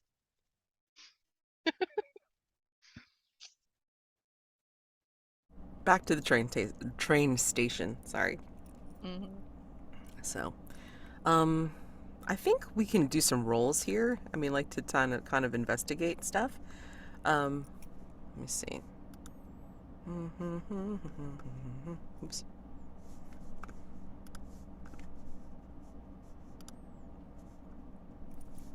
Oh, did you get an answer from Alicia about the thingy about like when you can use it? Once per scene. Okay, okay. Well, I mean, like I'm not gonna go insane and like say, all right, I'm gonna use it like 3 times now. you know. Okay, cool. No, that's awesome.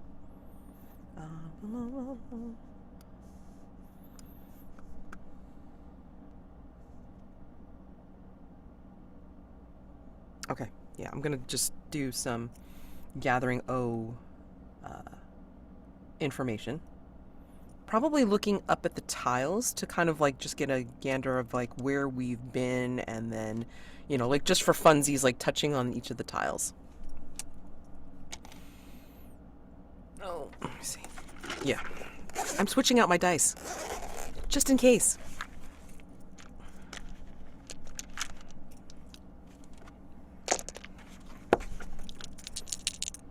Okay, that is on science.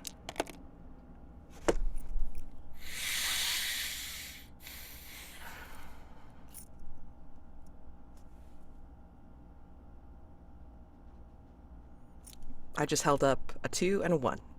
Equals 3. We're doing good. We're doing We're doing fabulous. fantabulous. Hold on. I'm going to do a personal haunting. Haunting. Hmm.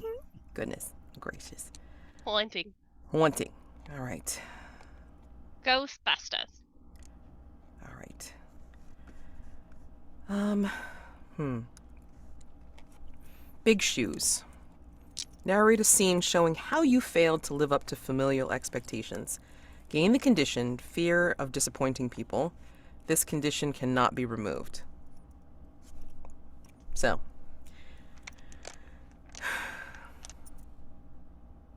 as Ronnie's like, poking at these tiles and such, just remembering the looking at something very similar in one of the offices of their father, and just realizing on the board of his office, like all these different things that he did and does for organizational purposes to just like run all these different things, all these divisions, all these departments, and try to make sure that people are going and doing what they're supposed to do.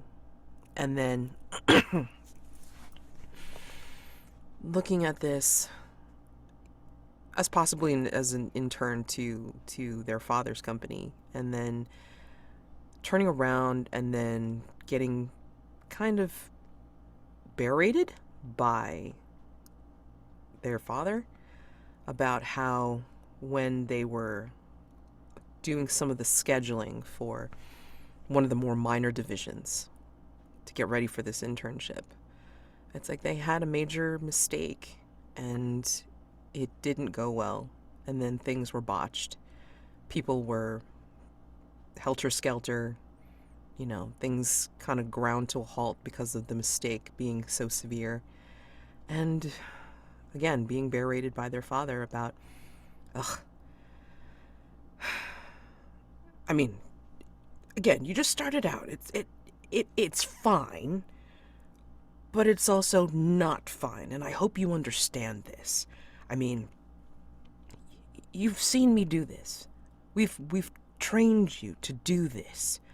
You can't let people have too much leeway, because if you do, then they like start running around and then going outside of parameters, and then for the stuff that we do, I mean, like, the protocols are just so important to adhere to.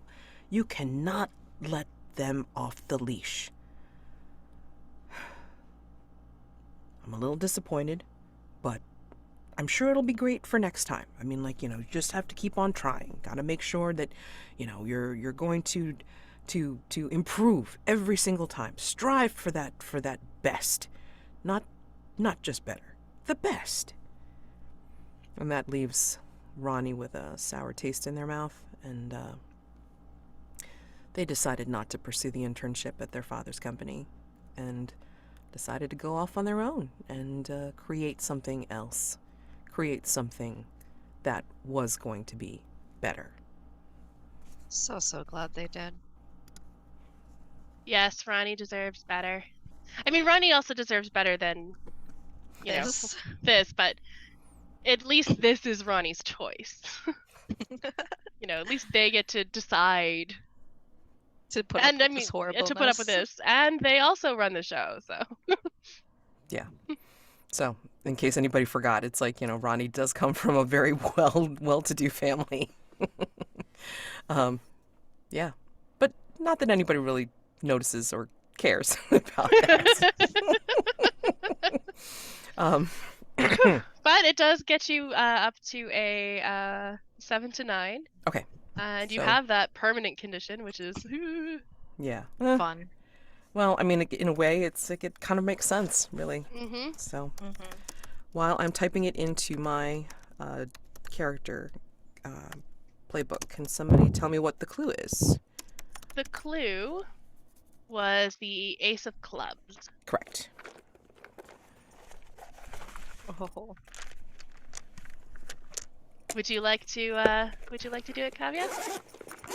I absolutely would. Oh dear. And I think this is very fitting considering the personal haunting we just got. And as you're looking up and you're pressing these tiles, and you're just both kind of just standing there, not really summoning the train or anything, one of the parrots flies down to you, and as it opens its mouth to speak, it kind of drops this USB drive. And if Ronnie picks it up, they'll see that it's labeled failures.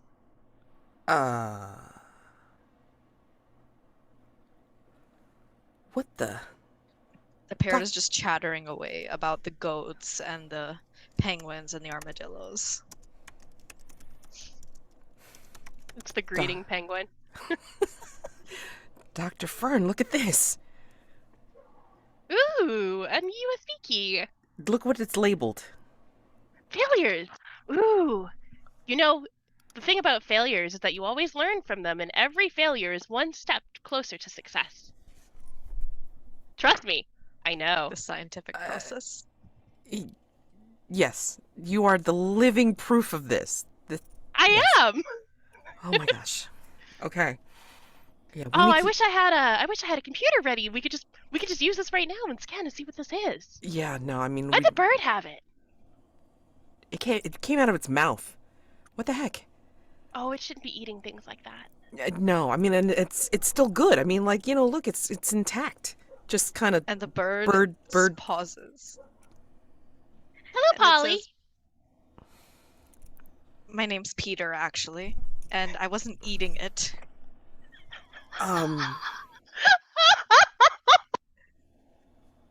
Hi? Hi, Peter. Yes, hello. Do you live here? Yes. What do you think about My opening day friends so and I live far? here. It has been eventful. It was only a matter of time. You might find this useful. You seem like that sort. And he's kind of eyeing where he sees the parts of equipment sticking out. Mm-hmm. I'm sure we will. Peter, did you? I mean, I'm sure you've been all around this park now. Have you seen anything unusual, or I'm talking to a parrot, asking if you've seen anything unusual. I'm gonna call for anything like wits. that? If you're gonna, well, I mean, like, we're gonna call this like wits or intuition. I don't care which. I mean, because you're talking to a To see if parrot. you get sarcasm or a Yeah. clue. Yeah. Yeah. Yeah. Or both. Yeah. I feel like it's probably more wits Okay. than intuition, because I don't think I am intuitively assuming that this bird has Parrot seen knows something. anything. I think this is kind of more wits, yeah. Yeah. Oh, that is a 9. Yay! A mixed result. I love it. Straight Without up a personal 9. haunting. So, we get a complication, either the clue itself or something I encounter while searching. I'm going to pull us a new clue. If somebody wants to pick a clue from the 10 of clubs for me, that would be lovely. Okay. Great. Give me a second. 10 O clubs. Oh, Matt, you wanna boy. tell me? 10 of clubs. Hold on. Ooh. So let me just rewrite something here. Yes. Yeah. Okay, great. Thank you. Oh, man. I don't know which one. They're both so good. You know what? I think it makes more sense because of where we are, what we're seeing. So, you notice that, or Peter tells you to look at the diagram of the tiles, and you notice with Peter, who has jumped onto your shoulder, it's like, go ahead and, like, you see the clue, right, Kavya? Go ahead and read it off like Peter.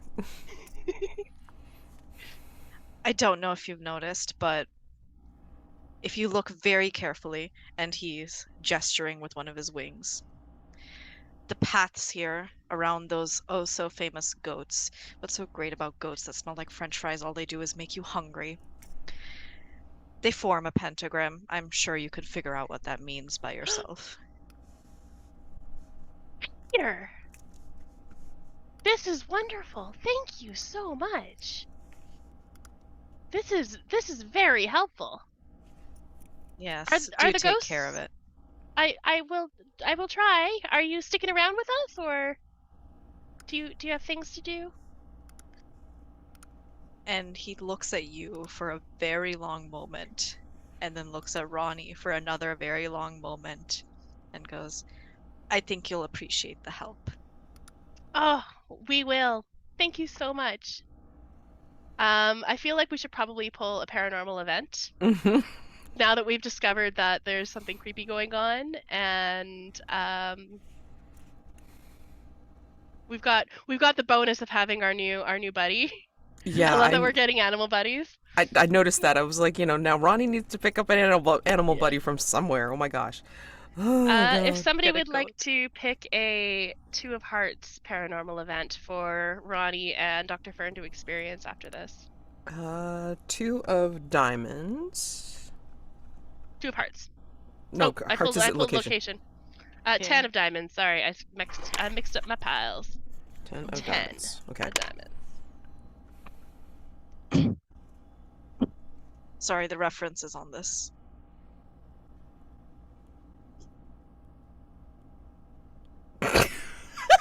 Yeah, exactly. I mean, if we can reword the third one, I think it's perfect. I mean, why don't you, like, since it's for Dr. Fern and Ronnie, please, if you want to use that one, just go ahead and do what you think makes sense. Makes sense. It's just another one I'm really proud of. I was trying to think of the last one, and I can't think of anything. I mean, it's and so then it just perfect, though. appeared It in my really brain, is. It fully really formed. is. And I think right before you turn around, or as you're turning around, you hear just this fluttering coming from down the train path or Okay. the tracks. And Peter just kind of fluffs his wings, and he looks as though he's trying to make himself look bigger and more threatening. Oh, And I follow suit. If he's doing it, I'm going to do it too. What are like you puffing what up, are you two doing? preparing. Uh, And out from the train thing come a swarm of chickens, and they are vicious. You can see that their beaks are elongated and their talons look like they could slice through almost anything. and And their this is beady eyes have malice. and from there we pan to Ronnie, who's poking at Dr. Fern and Peter, or well, whoever, and then basically saying, "We gotta go now," and then zips out of the scene. And then, like, you see them running. Yeah, I feel like this is like a Benny Hill situation where we're just like running in and out of the different train stalls or whatever, and the chickens are chasing us Just- until we finally my like do the thing where we run into the next room, we slam the door, and all the chickens run up against it, like, Yes. It's like, and there's like feathers everywhere, Yes. and there's beaks in the Yeah. door. And both of our backs are against the wall, and then Yeah. I don't know where Peter is, but I mean, like, we're just, Peter is on the stall door. He's just looking down at them, like tauntingly.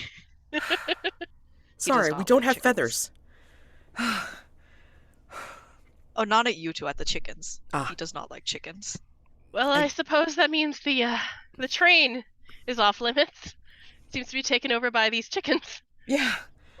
Yeah. Yes, it appears they finally nope, he does not say It appears they finally beat the rats for dominance. Was about time. Not that they're any better. And he's looking down at them disdainfully. Hmm. It's dripping from him. Ugh. I take it this is a lot of internal zoo drama. Goodness. Okay. Let's see. Behind his eyes, just images of wars. Oh, the parrot chicken war.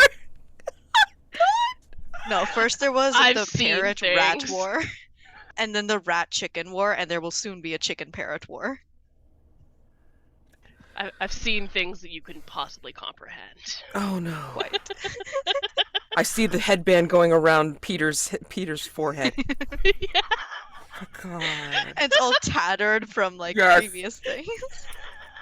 Those rats are vicious. I mean, hey, Yeah. you know. True, it's true. Chickens are worse. Okay, well let's do one more location for. I mean, like at some point we have to like run into each other. So let's just do one location and then. Yeah, so Astraea books it out of the cafeteria, and you Mhm. guys book it out of the train station once Yeah. Peter assures you it's safe, and then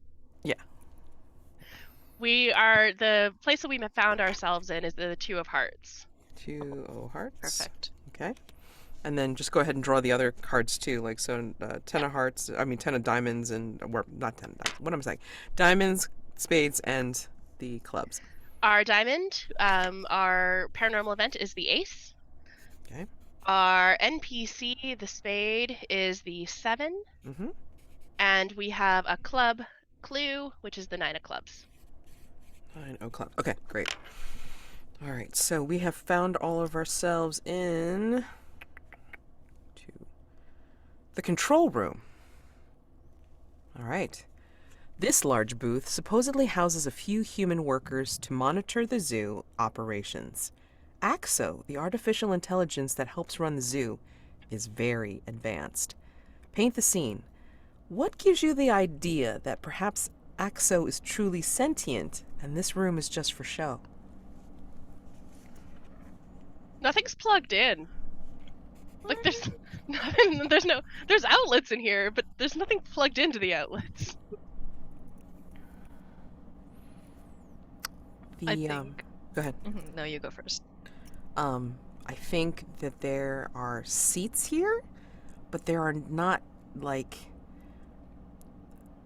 seats that look like they've been sat in. Like they look dusty. They're new, but they're very dusty. Like nobody's sat their ass in there at all. I think if you go to the little panels on the things that have all those buttons and displays, have you seen those children's toys that have like those little plastic unclickable buttons and the display that just has one picture stuck behind it? It's not even like, yeah, that's what's over here.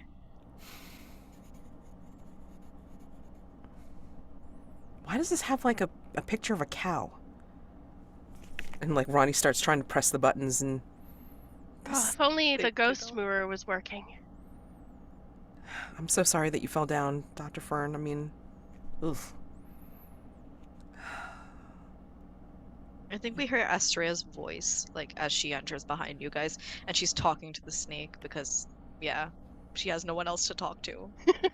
Oh, there you are. What happened to you? I mean, like, you disappeared. I mean, I know that's probably part of your act, but I mean, like, I didn't think you were going to do that on us. No, it wasn't intentional, trust me. I fell down a tunnel and ended up elsewhere. Okay. Wait. I see you have a friend too? Yes. Astraea, I see this that is you've... Peter. Peter, Astraea. A pleasure to make your acquaintance. Does your friend have a name? Not one that they've told me. Oh, okay. I'm sure The we'll snake find out in time. looks at you and does telling you their name, but it isn't Snake, I don't unfortunately. understand snake. Yeah. The snake does a thing that you actually just take for a shrug. I mean, there's no shoulders, but it just looks You like feel a shrug. the ripple. Yeah. Or actually, And- like, Ronnie will kind of like look at the snake and go, "Do you want a name?" I think the snake looks up at Astraea and says, I mean, if you were gonna have a snake as a friend, what do you think you would your snake friend's name would be? Mars. Morris? Mars. Mars. Mars. Oh, okay. The snake nods, All right, cool. does a sound, Mars it as is. if it's testing out the way it sounds, but can't say the Mar part. You know, if I were not being Astraea, I would say short for marzipan, but I can't. All right. Okay, so this is weird. And now Ronnie's looking for like a USB port, yeah. And it's like I don't see anything. What the hell is this place? I mean, this is supposed to be the control room, right? I mean, that's what we saw on the door. I mean, is it to control Axo or for Axo to control things is the question. Is it not? True. Dr. Fern, what do you make of this charade? I think Dr. Fern is going to step up close to the things that are working, that aren't fake, the things that are actually doing things, and sort of like, follow around. If there's anything that she can, like panels that she can remove so that she can look at the wiring and look at everything, I think she's going to probably do that and just sort of try and figure out what she can find in this system. I'm pretty sure this is going to be a discovery with science because what else could it be? Yes. 7, 10. Nice. Oh. Woohoo! All right, so let's see. That is a clue. 9 of clubs. All right. That's our first like actual success, isn't it? Yes. That wasn't a Yes. mixed. Yeah. We're doing it. We're It's doing only it. been how many hours? Oh god, so many. Oh, so many. Mads, you want to take the clue? Yeah, I'm going to. I'm trying to figure out which one makes the most sense though, Mm. because they're all good. I mean, it's just like, oh shit. I mean, this room could have those display like things. I want to say that, some of the monitors will work. Like you can see like by Dr. Fern clicking through them like, randomly, I think some of the monitors will actually show different parts of the park. Oh, And then what ends up flipping onto one monitor live time is magic symbols drawn in colorful sidewalk chalk. oh, I like that. I think Dr. Fern stops on that image Yeah. and watches how different things in the computer light up when that image shows up.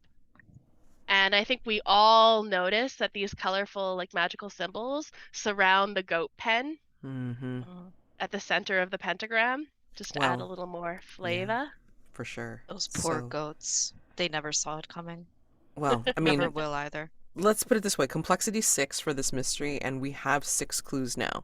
So Yeah. we can conceivably, like, just go ahead and come into freewheeling discussion and theorize about what we think is going on, roll it to see if we're right, and then resolve this. I propose let's go to the goat pen and have a NPC or a paranormal thing there Hmm. just to figure out what's happening at flavor. the Sure. pen, Okay. and then we Mhm. can theorize it if Excellent. that Also, works. side note, that was as Peter, like those poor Oh yeah. goats, they never saw it coming. Right. Oh yeah, totally. Peter knows what's going on. Peter I'm totally knows what's fully going certain. on. He's just not gonna say anything. Right. He's the He doesn't observer believe in to. spoon feeding. Yeah.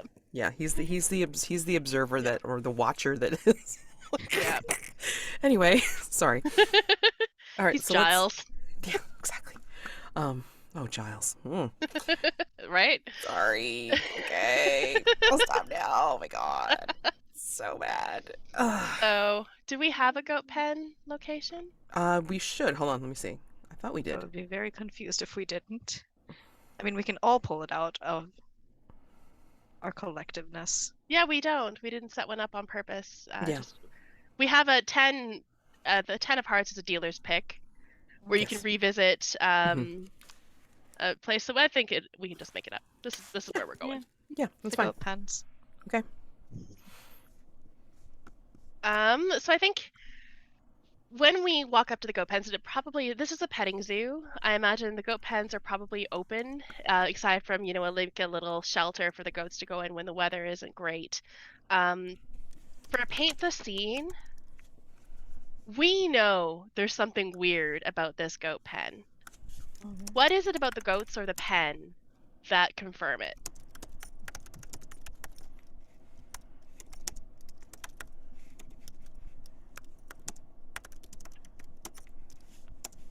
Sorry, I just had to type a joke real quick. It was a very good joke. It is, why are the goats having a bad day? Sorry, I wanted to type that into the Sure. mystery. Okay. Mm. All I shapes think and sizes. one of the weird things about this goat pen is the food the goats are eating. It's the French fries that smell like pygmy goats. Is this cannibalism? I don't know. It's weird though. I think the entire enclosure, like, they're eating those pygmy goat scented French fries. But before you enter, I don't know if you've been, but some places where you can go see birds, they give you these little cups with juice for them, not juice, it's some kind of nectar for them to drink, and if you like hold it out, some of the birds come in. Yeah. There are these little cups which you can fill with ketchup.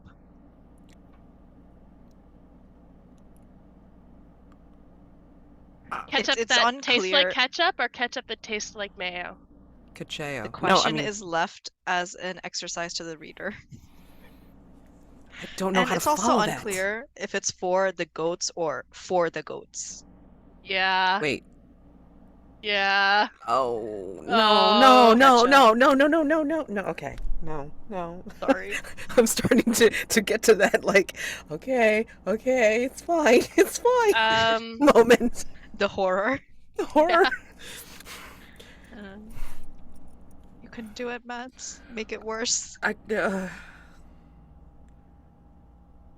oh, okay. So, there's all shapes and sizes of goat here. And like, the environment is like kind of made in the style of like rolling hills and like kind of rock formations, like for those that are more like adventurous and sure-footed, they will go up on it. So up on the highest point of the rock formations here, there is a group of goats, a trio of goats that are looking at us. It's three fates.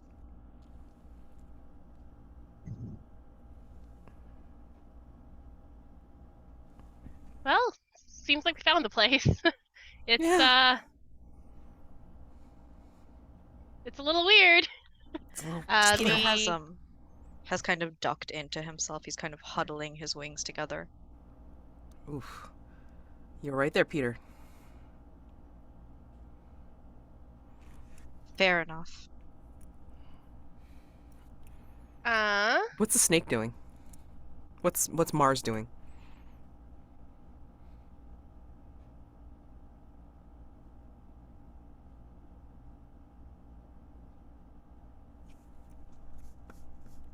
What is Mars doing? I don't know.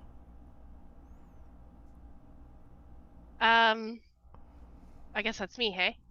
Mhm. I think Mars is kind of actually crawled in under the collar of your shirt. So I Just wear to a poke its scarf. He little can crawl under the scarf. Mhm. Perfect. And it's only like peeking out its little eyes as it watches what's going on. It's clearly uncomfortable with this situation. And I think that's a good time for a paranormal event. And we are going to pull the 4 of diamonds.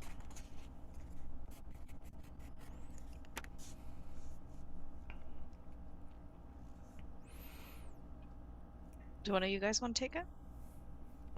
I thought we didn't do the ace of diamonds yet. Oh, have we not? No. We Oh, have let's do not. the None of let's do these the are. ace ones first then. The ace one first. Yeah. I know which one I want to do, but Do it.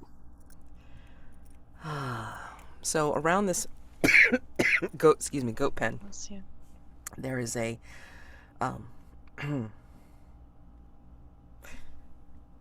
there's like kind of like the grassy paths and stuff like that, but we see like a flicker and it's like really bright. And as it approaches, it looks like it's neon purple. We see the neon purple first. We see the color because it's so damn bright. It's ridiculous. And then we see it coming towards us, and it's like actually a long ferret in this color. And it like goes up on its hind legs a little bit, like in its very like, sinuous way, and speaks with a robot voice saying, "Danger, danger, danger, danger, danger." Danger for I us or think- danger for the goats? It's just kind of like hopping every time it says it, and just like says it in that robotic voice. Astraea is- pulls out. Sorry. Go ahead. Astraea pulls out a purple handkerchief and kind of hands it to the ferret, because we've seen a lot of sentient animals here. It's probable that this is either a robot or sentient. So she pulls out this purple handkerchief and kind of doesn't kneel, but kind of leans down and hands it to the ferret, saying, "That was a very fast run. And if anyone were to smell it, though they can't because they're far, it just smells like raw meat." The ferret will take it and very human-like wrap it around their head like a cape, and it's like continue saying it, and then finish with a flourish, whoom, and then leaves in a flash of purple neon. Peter, have you seen these ferrets before? I haven't seen everything here, but it seems in brand with Dr. Mary's experiments. Also, Astraea, I saw you give that ferret the handkerchief. What happened to your fingers? They appear. Nope, that's Peter. Sorry, this is a problem with two very similar characters. Um, and she looks down at her fingers as though she'd had forgotten temporarily about the situation. She says, well, I was in the cafeteria earlier today, and I was a bit peckish, and I suppose my fingers decided to nourish that urge. I've read about this in the Handbook of the Recently Deceased. Once for mystery, when any investigator says, I've read about this in the Handbook Mystery of the Deceased, work with the other players to describe how something happening in your situation is documented in the Handbook of the Recently Deceased, a guide for paranormal investigators. At a minimum, you must provide the following information. Name the paranormal event, describe the problem or situation a ghost might experience that is related to what the investigators are experiencing, and describe how the ghost's problem or situation was resolved. And then we can take a 12 success instead of rolling for any relevant role of your choice. And I'm hoping that it'll get us a 12 on our next clue. Yeah. Okay, so the paranormal event was the curious case of the spaghetti arms. Literally, that someone was experiencing a haunting in which a ghost was kind of possessing someone's body at times, and then, like, when that happens, it's like it was very apparent because the person was starting to have spaghetti, literally spaghetti bundle arms, and then, like, at the ends of their fingers they would be able to produce meatballs. And so the way this was resolved was that they were told to, like, be basically, like, since it's appearing and it's manifesting, it's like, do what the thing is, like, is presented to do. So they were told when they got haunted that they were probably experiencing somebody that wanted them to taste the food Wait, that was given. wait, 1 second. Yeah. I thought this was a problem that the ghost was facing, not. Oh, what the ghost Yeah. was facing. I mean, we Yeah. can use the same thing, but I think it'd be more like, when possessing people, you may find that oftentimes their bodies appear to manifest to represent your own desires. To Yes. solve this, please turn to page 26, and then you turn to page 26 Mm-hmm. and Yeah. take So it away. yeah, so basically it's like, it's coming to an accord with the ghost and your own desires, and you must feed on the food that the ghost presents to be able to end the manifestation. So I think this means that you're supposed to eat the licorice. Do you even like licorice? I mean, the spaghetti I would totally do in a second. I mean, in a heartbeat. I'm totally about that. But I mean, like, the licorice. I suppose it isn't that bad. I mean, would you rather? I mean, not to be gross or anything, Astraea, but I mean, like, it's either tasting like licorice or tasting like fingers. Do you like licorice, Ronnie? No, I don't.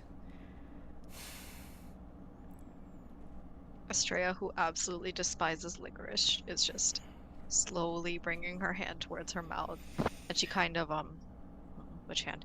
She brings her left pinky to her mouth because if she misses a chunk of that, she can still do her tricks more or less. She just have to calibrate some things. Mm-hmm. And she takes just the tiniest little nibble off the tip, and she winces as she does so. You don't know if it's from the taste or if it hurts, Yeah. but she does nibble on it. Dr. Fern is taking notes. And I think the finger does slowly grow back. Like, Yeah. it appears behind you eating the licorice, as disgusting as Yeah. that is. Yeah, I think what happens while you're like eating it, it's like you're eating off of sleeve. Like if somebody had Yes. slid licorice over your hand and you just kind of pull it out, and I think that's what happens. So after that first bite, they just sort of fall off your fingers. Thank goodness. Whew. Astraea looks like she wants to stomp on them, but that is inelegant. So I feel like because this whole thing happened to you, I think it should be like I feel like it's appropriate that you would be finding the next clue. Mm-hmm. Does that make sense? Yeah. intuition. Yes. Totally. Maybe one of those things where you're looking down at the Disgustingness. licorice and they form a Clue.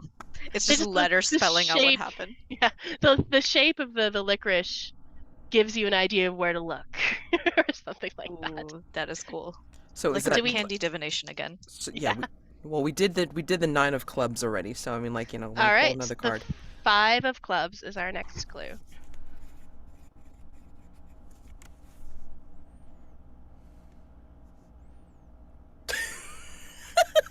Go ahead. I mean, like, you're discovering it. You're discovering it, Astraea. So go ahead and pick it.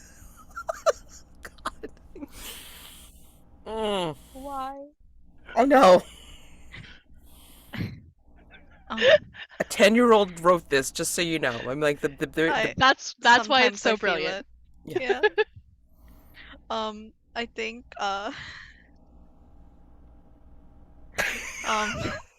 sorry. They're all so good. I think we haven't entered the goat enclosure, but we're pretty close to it. Yeah. So this little goat comes up to us. It's a fairly small one, so it's not too threatening. And then it goes down and it noses around the licorice. But then as it doesn't eat any, but then as it pulls its head up, we see that the licorice has formed a fake mustache on the goat's face.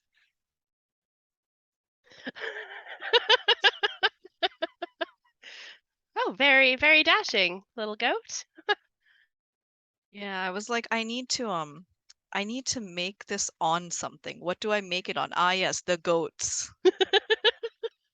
Okay. Does anyone want to do the other one? Because it was a 12 plus, which means 2 clues. Oh, wow. Okay. Yeah, let's pull another thing. 7 of clubs. Oh Oh, boy. this is a great one. Like, can I have what I'd love to do because Do it. I'm me. I think the goat with the mustache looks up at the 3 of us and looks 5 around. of us. 5 of us. Sorry, I don't mean to forget about our friends. Looks up at the 5 of us, looks each of us in the eye, opens its mouth, and says, "Freedom from oppressors." Turns around and bounds up to stand with the other 3 goats at the top, looking so much more dashing than the rest of them because of his licorice mustache.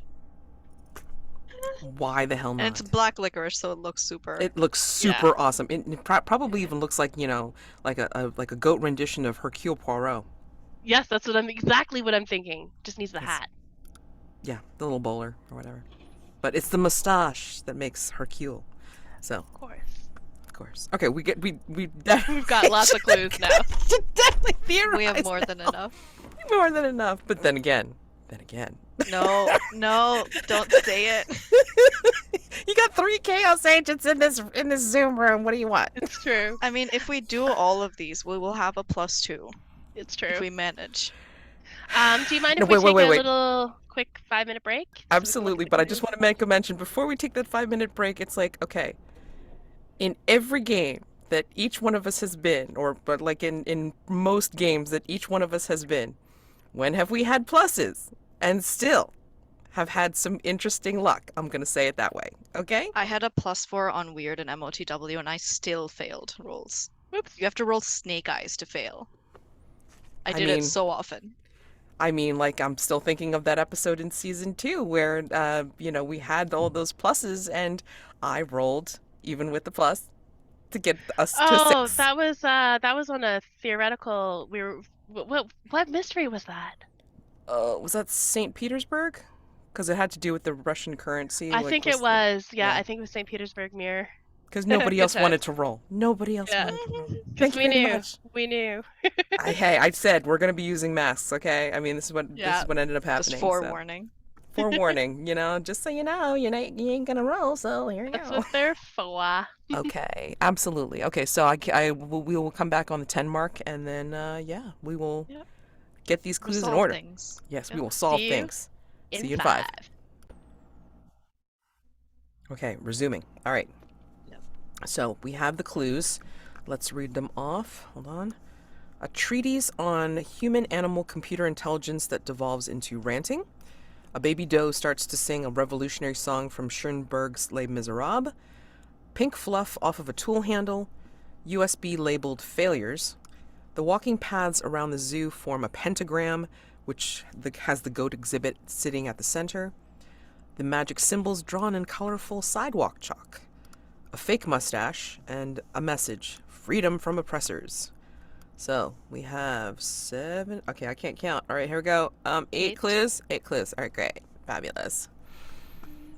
And complexity 6. So We have a chance, a small fighting chance. what's your theory? Go ahead. Theory. Yep. Okay.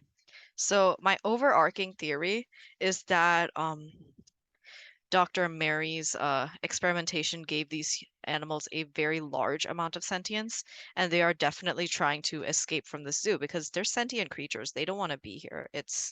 Yeah, it's not great.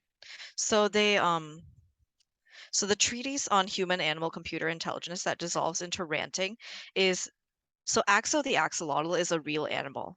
That person exists, and well, animal exists, and this is theirs.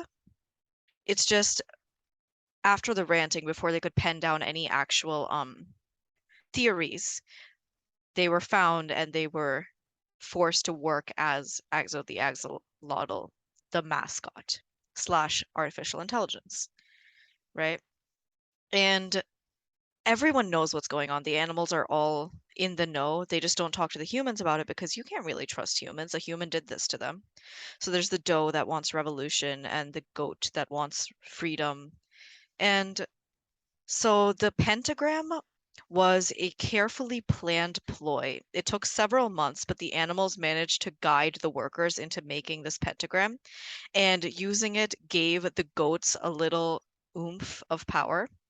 So the goats are supposed to be leading the revolution. That's why we have those 3 goats that are just looking down on all of us, and why they all seem so agitated. Everything centers here. The magical symbols are I'm gonna take a little liberty on the thing and say that they're on the walking paths around the zoo, and it was to channel whatever energy was being performed. Sorry, not performed. Channel whatever energy was being summoned. The fake mustache I don't think has much to do with any of this, but it gave It's the to goat gravitas show, and it took it. yeah, it's to show how serious these goats are. It's to show how, I mean, how many times do you see like revolutionary leaders and they have mustaches That in big pictures? mustache. Yeah. Yeah. And so the USB labeled failures is about the past experiments of Dr. Mary that failed. And Peter bought it because he thought that seeing it would give you guys why am I saying you guys? I've wanted this. Give us a certain amount of empathy, and we'd want to help the animals overthrow these people, even though they're people too, and we'd be working with just animals.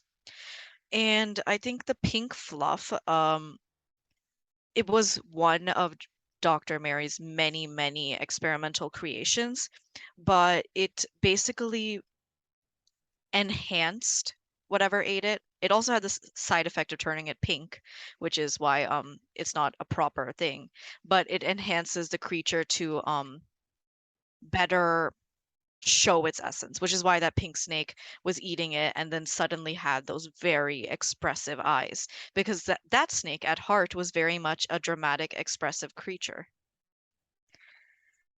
If I think anyone wants to I change think I think anything. you could no. I mean, you go ahead and X off the pink fluff. I think that's cool. I mean, you can even X off the fake mustache because for whatever reason, like as you were making that explanation, like I was already starting to get George Orwell Animal Yeah. Farm vibes. I'm like, Yeah. Yeah, they're trying to take over, you know. I'm They're gonna add on to the fact that where the location of this is not a part of the clues, but the location of this zoo is very strategically chosen because it was in that spooky part of the forest. hmm And There's a in lot that of spooky part of the spirits. forest, let's say there's a strange pink moss, magical moss that Oh. grows, Oh yeah. and that is what made the animals in this zoo sentient to start with. She knew. Dr. Oh And Mary my god, knew. and then the experiments happen. and that's what made them more sentient. That's how they figured out the magic things, because they're animals. They're more in tune with the land than people are. Oh my So they god. learned the magic from, the pink fluff in the land. And Yes. that's how they knew how to do all of this. Okay. Cool. Oh my Now, god. the important part is who the No. fuck's gonna roll? No. I'll roll it. I'll roll it. I'll okay, roll okay, it. okay. Plus 2d6 two. plus 2. Let me Plus get two. my. I'm gonna roll my dice that looks like caramel. Plus two. Seems appropriate. I rolled a 6 plus 2, which is an 8. Okay. So On Were an those 8, your... it's the correct solution, Okay. but there is an unwelcome complication to the solution or a dangerous situation to Oh. overcome before solving. As a course group, there is. decide what sacrifices you need to make in order to succeed in your goal. oh boy. So I mean, every revolution needs an example. well, I mean, Yeah. And we're just three very convenient. yeah, we are. But I mean, the initial thing was like Axo had locked down the petting zoo Oh, to not let anybody out because the safe was robbed. Who robbed Maybe the it safe? wasn't robbed. I forgot about Maybe it wasn't robbed at all. Maybe Oh, maybe Axel Axolotl. just shut it down because it's time. This is the moment of revolution. The mayor's here. Dr. Mary's here. Yeah. A whole bunch of All the of town is here because those discounted prices. Yeah. This is Axo's moment. And the reason they wanted everyone to stay and stay for a little while was to set up some sort of plan. And that's the complication and dangerous situation we have to overcome. So wait, are we going against the are we trying to go against the I goats? mean, are we they for the deserve goats? this revolution. I know. I mean, like, They are we deserve for the What? goats? What are they going to do? What is their plan for revolution? Now that we've figured this out, I imagine we all like talking. I feel like Peter and Mars would probably tell us. Combined. Yeah, the two of them. Mhm. What I would think Peter can talk snake. probably? I think the animals can communicate between themselves. It's just Yeah. us.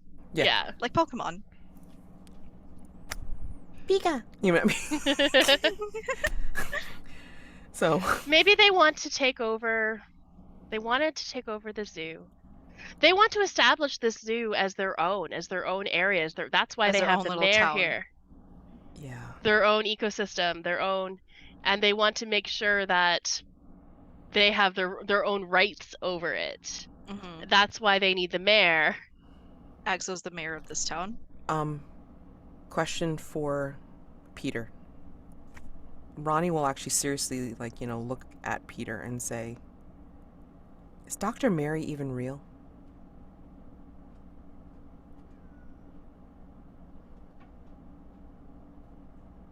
Okay, I have two ways I can go with this. One is the horror of a terrible experimenter.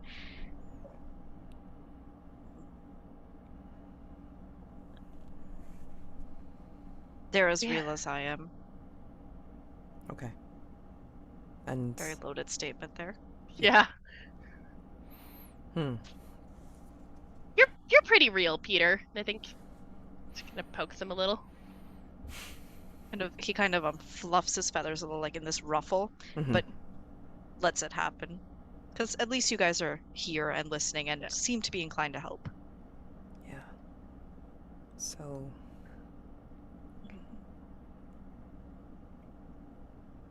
I mean,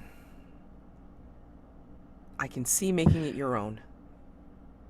But I mean, who can grant that to you, for you? I think at this moment, the 3 goats up on the top of this little fake mountain are suddenly joined by all the rest of the goats. And as they part, we see the mayor tied up somehow sitting Tied up with at the black top of the licorice. mountain, tied up with black licorice, sitting at the top of the mountain, gagged with the handkerchief of raw meat, the purple one that you gave the purple Ferret. ferret, and one of the goat with the mustache. Even though he's smaller than the others, he stands up and he speaks in a very big voice, and he says, "Take it away, Mads." Oh God. For a second, I thought he said that. I was like, wait, that tone isn't right.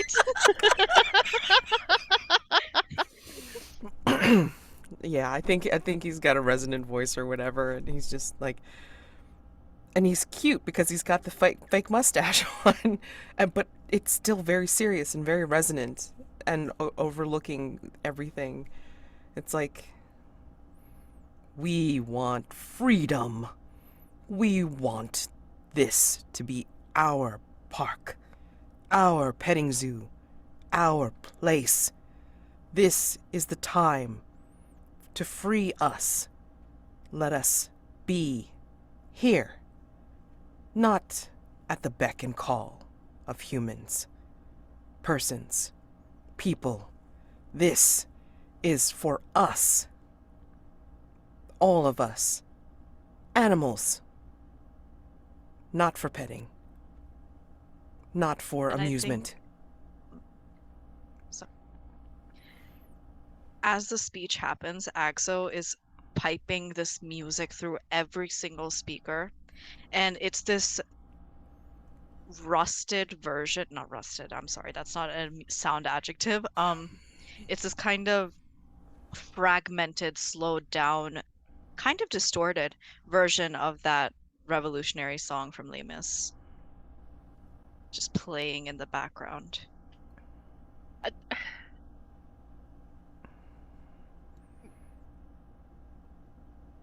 What's the mayor's name? Macintosh. Macintosh, like Big the guy apple. on Like the apples. apple. Yeah, yeah. Mayor Macintosh. His mouth You is- have not if you have the ability to grant land to people. like Within the town. he Not nods. if you're gonna do it. Because I don't know what they're gonna do with you. He's kind And of I don't feel we're inclined to help you.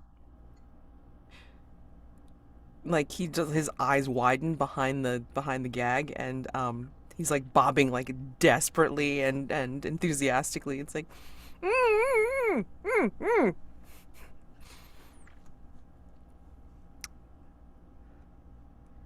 Are you Astraea's just satisfied with petting the Mars's answer? head. I mean, Ronnie's calling out to the goats. Are you satisfied with the answer? I mean, penning the humans in with you is not going to solve anything. But I mean, if you are allowed to be free here, then will that work? And I think the goat, the littlest goat with the mustache, and the serious biggest resonant voice. voice, the biggest voice, will look towards his companions with a noble brow, and raised look across and over everything. And then we start noticing it's like all of the animals that we didn't see Slowly like gather. are slowly gathering around the goat pen, and like, you know, into the goat pen and around us. It's like, oh, okay. And the goat will, this will serve. And Peter kind of ruffles and draws attention to himself, and he says, Dr. Mary must pay, you know that. You know what she's done to so many of us. Could we take her back to town and throw her in prison as an example to other humans to not experiment on animals? And If- Peter looks at the majestic goat. The goat smiles, as a goat will smile, and you can hear like goat murmuring behind him. Goat murmuring. Goat murmuring It's behind him. quiet. Brr. Yeah, yeah. And if a goat could grin, the goat will grin. Yes, but there will be caveats. And then we can end the scene there And assume negotiations happen. and assume Yeah. negotiations happen. I want to hear like we solve it. It's like Axo will release the gates and the locks on the petting zoo. We can leave. Yes, it was a ruse. The robbery from the safe was a Yeah. ruse. And Yeah, because no one was manning that control room. No one knew. no one knew. Yeah, we just heard a voice, Yeah. and so let's do an epilogue of where we think this is taken after we're released from the petting zoo. Like not about us. I mean, like about like Yeah. what happens here. The thing. What do we think happens with Mayor McIntosh and Dr. Mary? Mayor McIntosh has a terrifying fear of the color purple, ferrets, raw meat, and goats. Hmm. He's petrified by these things now. I think there is a moment of watching like a newsreel on TV, and it shows the trial of Dr. Mariah Mary, and absolute like horrendous cruelty to animals, horrifying experiments. You see like all the different animal activist groups that are getting in Mhm. on this, and it's this huge trial, and it ends with huge restrictions on animal experimentation, like major restrictions on Sure. animal experimentation across the world. It's a very happy feet ending. Yeah. And of course, Dr. Mary goes to jail. I think at the trial, like as the cameras pan over, we do see just this one parrot sitting there watching, Hmm. ensuring that this goes through. Yeah. He has a little microphone call thing attached. Yeah, For sure. I love that. Yeah, I mean, like, he might even be near the lawyers, just to make sure that the prosecuting, Yeah, he's uh, the liaison. yes, he's totally the liaison. So, Oh my god. So what are the caveats that were agreed to? so I think the number one thing is they must consent to it in a very measurable and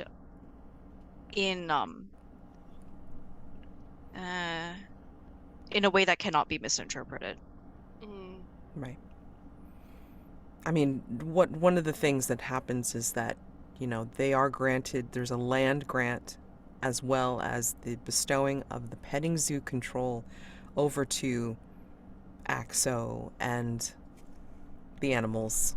mhm, And that part of her community service, as well as jail time, is that Dr. Mary has to serve as the, how to put it, the custodian for the mm, animals at the zoo at regular intervals, not doing Yeah. anything in the labs or Yeah.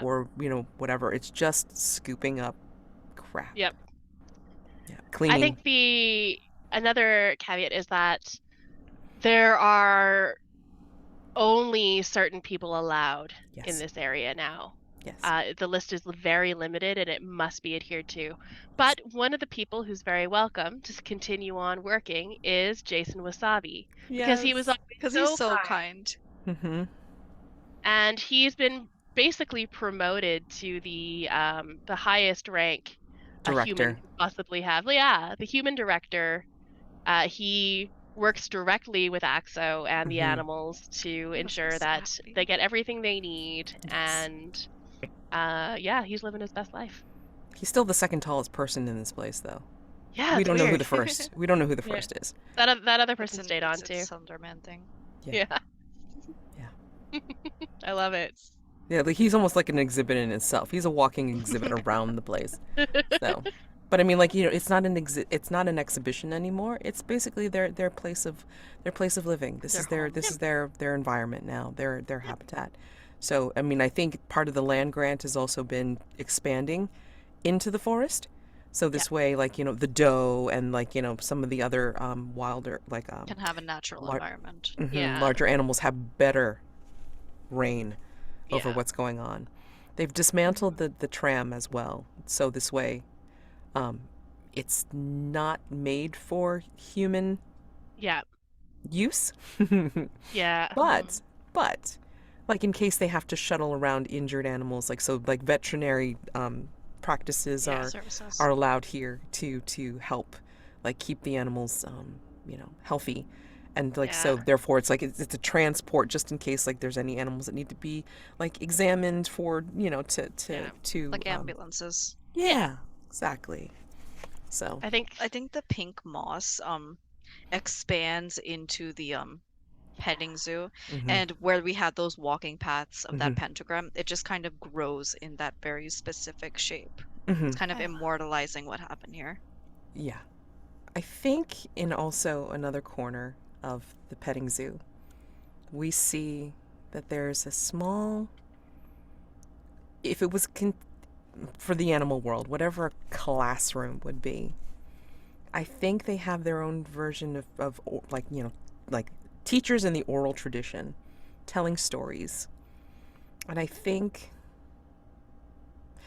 Peter would be one of the storytellers. And I think Peter would talk about the humans with their weird devices coming in and discovering their ruse, but And not turning away in revulsion. and not turning away in revulsion, and talk about it. And then the Mars is known as Mars, and will like go back to the snake pen and like free her now, of course, and then be able to tell all his There. their brethren about you know what happened that day. So. as the camera pans away from this scene towards the sky to end the, session, we hear a very chickeny voice say, "The war's not over, friends." And then we see in chicken scratches across the screen, "To be continued." It's always the chickens and the rats, just those two. Oh my god. Peter hates them. Well, duh. This is the best. This is the best. Oh my god. The best. A+ edition. I have to put antenna 8 for the emotional stuff, and then this one is just plain damn zany. Like you I'm said, so glad. This is great. Oh my god. I mean, stars and wishes, go for it. I mean, goddamn. Oh, stars, stars, stars, stars for Henry who wrote this. Yes. This was written for Brindlewood Bay, so we had to add in a lot of the paranormal aspects. The paranormal aspects. The locations were just sort of elaborated on, locations that were hinted at in his original mystery. The clues were all Henry's clues. Yeah. The paranormal events and the NPCs were all his NPCs. So basically, the paranormal events and the locations were kind of the stuff that we mostly filled in. We tried really hard to continue the manic energy of this because it's just so I think you wonderful. did well. And Yeah. yeah, just a lot of fun. So huge stars for Henry for writing this. It's just so brilliant and zany. Of course, stars for Mads and for Kavya for wonderful characters and playing around and doing the character voices. I love Peter. He was a Peter's so wonderful great. little addition. Oh my god. What a fun addition to the Yeah, Yeah. I'm sorry if I didn't pick up on it that the ferret was supposed to be like my animal friend, like Ronnie's animal friend. But I mean, I was just like, nah. I mean, like this neon ferret needed to just like kind of like zip away like the little messenger courier whatever like Well, you've Little got cape Mike. fluttering behind him. Oh yeah, well yeah, Mike's back in the office, so yeah, Yeah. I guess. Oh goodness, wow. Amazing. I mean, the what we've added, like, I think, really really rounded it out, especially for playing this game Yeah. um the way we did. So, we split up the clues accordingly. Like, we added to the locations to give this place, like, more expansion, and then, added in some of the quotes and such. But yeah, the characters are all Henry's, and The they were clues too. awesome. Yeah. And the clues, yes, the clues. Yeah. The USB of failures, I mean, like, granted, we didn't necessarily use Classic. it, but I mean, it But had to oh have been god. mentioned. I mean, even if we didn't get to it, I would have wanted to have it in somehow. Yeah. Yeah, with You like know, Ronnie's personal haunting, it's Perfect. perfect. it was a sign. It Yeah, was. really was. Oh my gosh, wow.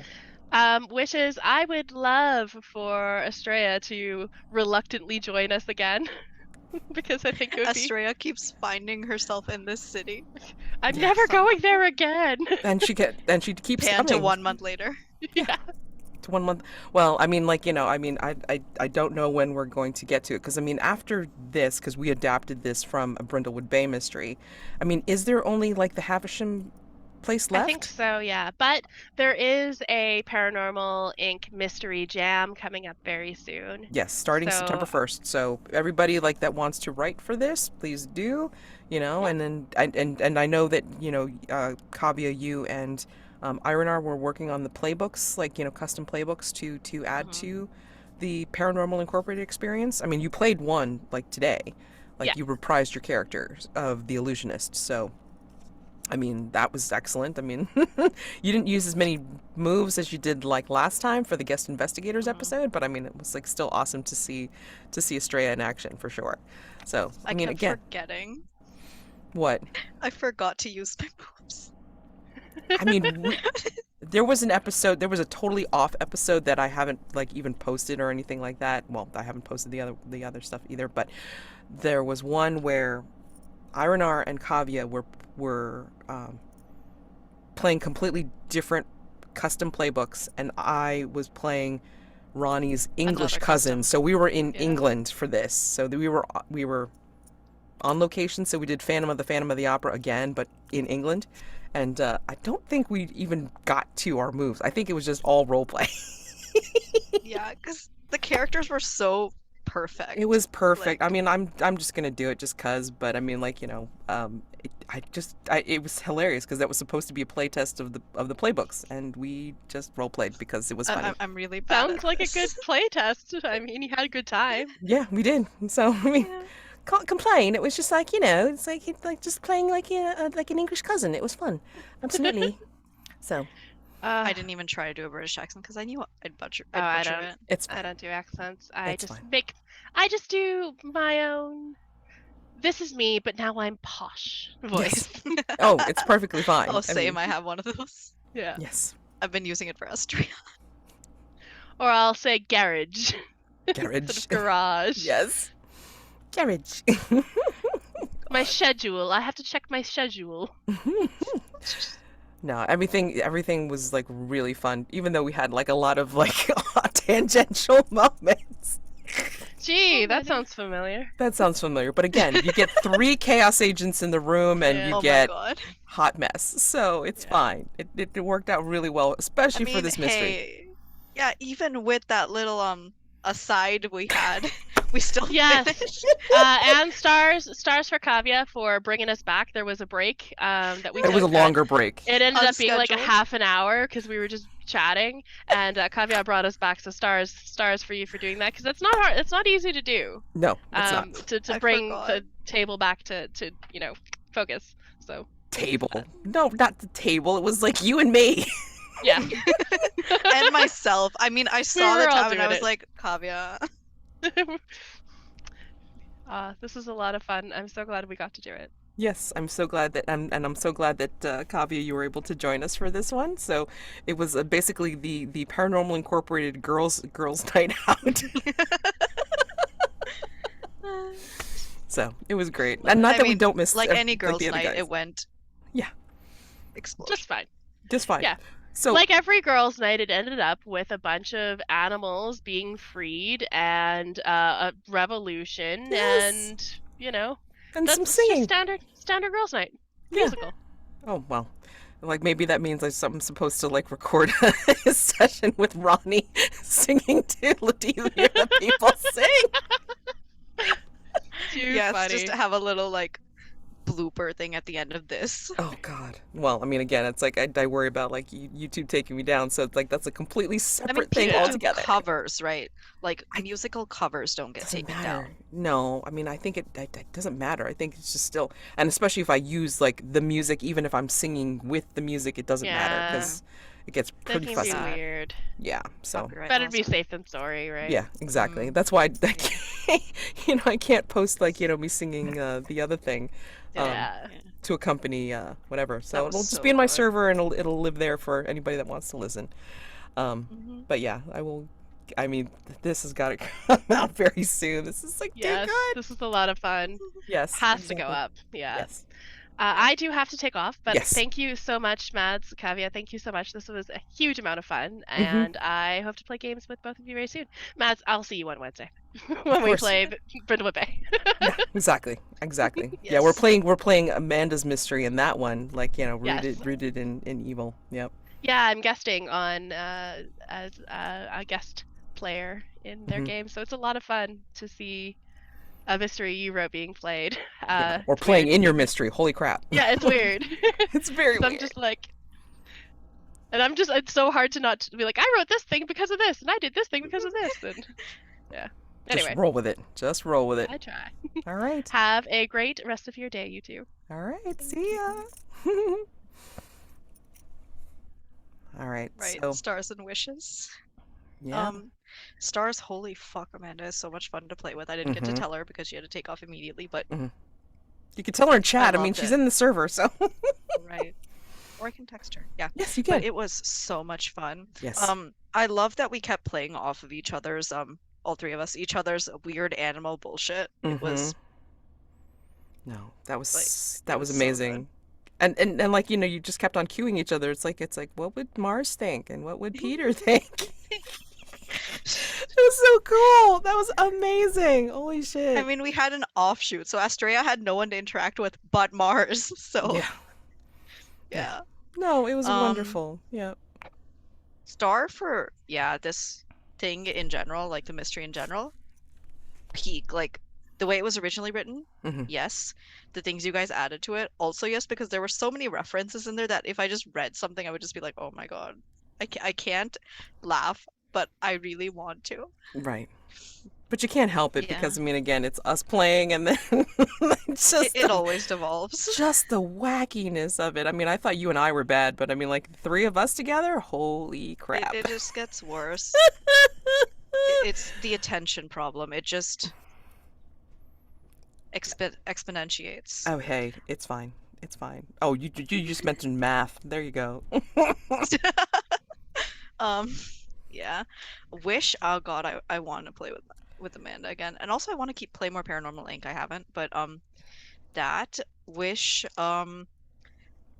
so it made sense with the ending to have all our friends go back to the thing, but I did like there's this wishful thinking thing where I was like, oh, I wish Astraea and Mars could have stayed together. I mean, that still could happen. I mean, like, it's not like Mars is saying it's like, like, well, don't come and visit me or whatever. I mean, That's why Astraea is reluctantly pulled in again. She went to visit Mars and then on her way out. there you go. You got dragged into something else.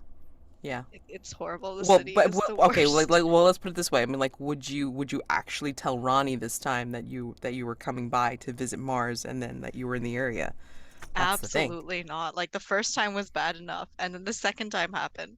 Yeah, but you wouldn't Clearly, have met Mars even if if you she doesn't- hadn't. Maybe. Yes, Sorta. but Kinda. she didn't tell Ronnie that time either. That's So true. clearly, the secret for a better experience in the city is to not tell Ronnie, and then Ronnie will eventually find her somehow. She has no idea how they do it, but Yeah, maybe so. I mean, like, well, it's an inbuilt honing thing. yeah. Well, I mean, aside from the Timmy Stars reference, I mean, like, there was no opportunity to go visit some one of the things, fun yeah. places, like the diner or late night I mean, we Kate's. could have had like if we had like instead of the 30-minute break, a 30-minute extra aside in game, we could have had like a Timmy Stars outlet there. Yeah, we could have. We could have. Well, I mean, like, it's like it probably was nearby, just like, wasn't No mentioned. one should went there. They're gonna I mean, put they're gonna put how one in did a they get spooky the trophy? forest. Because They're gonna put one everywhere. because it's Ronnie. I mean, that's why. It's not it doesn't matter. It's Ronnie. Jeez. Right, This is magic. what they have. That's what they have. Yeah, it's a we put running up with joke. Astraea's It's handkerchiefs. a running joke. Like Astraea's handkerchiefs, although that's a little bit more plausible being an illusionist and all. But I mean, still. But all the scents are different and none of them mix. Mhm. So Yeah. yeah. Do you believe in magic? Okay, I'm gonna get taken down for that. Whoops. Anyway. No, I mean, like, all my stars are the same, and I just think we did. I mean, I'm gonna say it. I'm gonna star all of us, because I mean, like, we did such a great job with this, regardless of tangential problems and tech issues. I mean, of course. I mean, at least those were contained to the beginning of the Yeah, session before we got really into RP.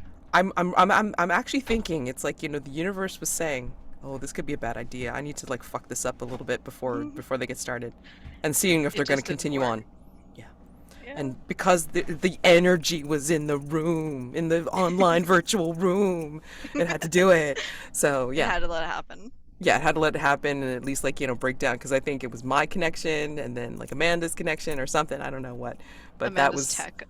yeah, it was brilliant. It was just like, I betcha that's what it was. Like the ley line energy was just kind of like, I don't know where to go now. There's just too much.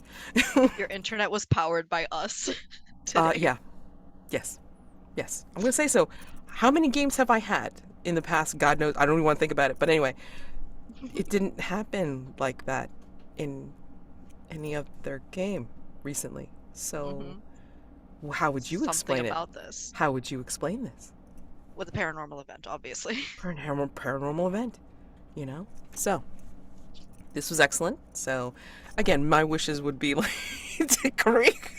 I don't know if we can recreate this, because if we recreate this, it might explode. I think everybody's internet will explode. Going at it to recreate it would not work at all. Oh no! because we'd be too It focused on can never be on purpose. It has to be Scripted, something that. yeah. Holy crap. I mean, like, we're in the same room again. We're doing this, and this is what we're working on, and all that energy And then it just mostly goes to what it's supposed to. Mostly. So much fun. every time you say mostly, I just look at the tab that I have open from what Amanda sent us, and I'm just like, yes, mostly. Mostly. I'll send the chat even, like, when this is done converting. Yep. So, okay. All right. And I'll see you again on Thursday. Oh, our final gathering. I was going for my phone. I was like, I don't have anything Thursday. I'm like, oh wait, my Friday. Yeah. That Sorry. makes I sense. didn't mean to confuse you. Stupid time No, zones. it's fine. No, it's fine. This is a frequent thing. I always check my calendar every time someone brings something. Yes. I will see you later on this week. For definite Yes. sure. We won't have Xcapes. Oh, I gotta. Oh God, too many things to remember to send to people. Hold on. So Xcapes, Set a final, between, final, raw of this. It's like, everybody. By the way, here's the episodes I owe you. I mean, honestly, to God, I've lost track of, like, how many episodes I owe people to see or watch, and I know they don't do it. They're not like me. I watch, I rewatch, I watch and rewatch, because I'm trying to remember. I can't take really good notes, so I mean, I use the watching to remind me what happened the last time. I usually rely on other people to remind me, because once the context clues start dropping, I will immediately remember. Well, again, depends on the context clues. I was not able to include the bird in this finale for Xcapes, for instance, yesterday. But It's because Vivian wasn't there. The bird had a vendetta against Vivian in specific, so it makes yeah, sense. I think that would have like, come back into play once, once Vivian had her connected things going on. But since it wasn't like we could just only reference you in passing, although Yeah. you were part of the epilogue. I can't wait for you to watch it. I'm sorry. You must watch it. God damn. Yeah, I mean, now I have to. You have to. You're included. So Is this what it feels like to be blackmailed, but positively? I don't know what to call it. I don't know what to call it either. It's like you've been voluntold to do it. I love that word. Yeah, me too.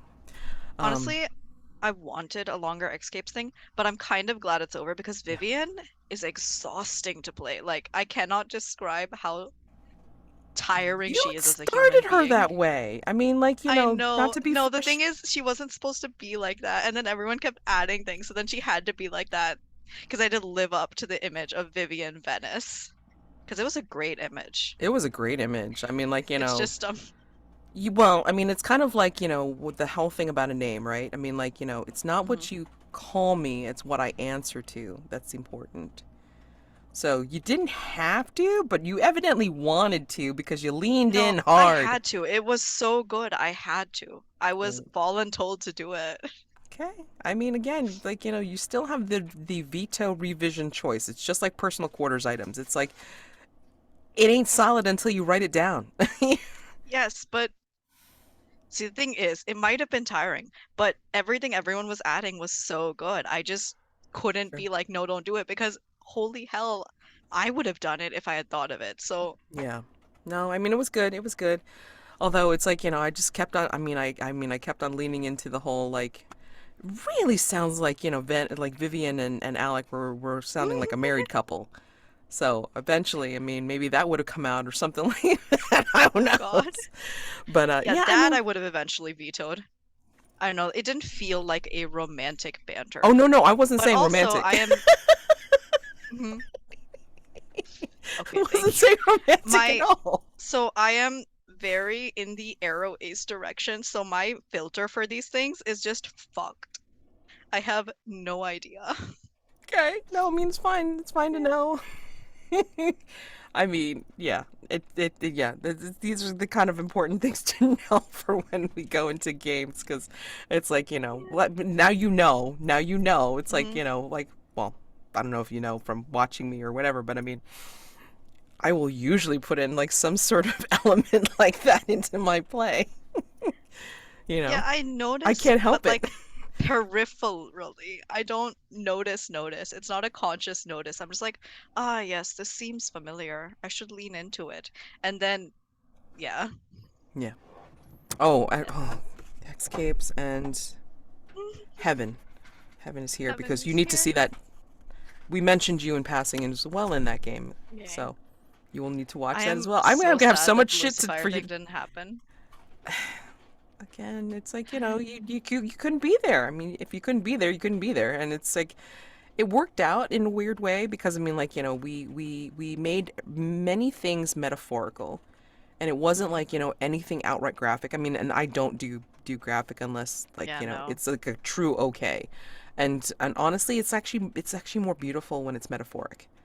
And Mhm. that's the important part about the play. Even like if we're going to have like kind of like those like romantic or sexual overtones, it's going to be like something that is more Very metaphorical. metaphorical. Yeah, very metaphorical, unless I'm like mentioning something like really funny, like farts or something like that.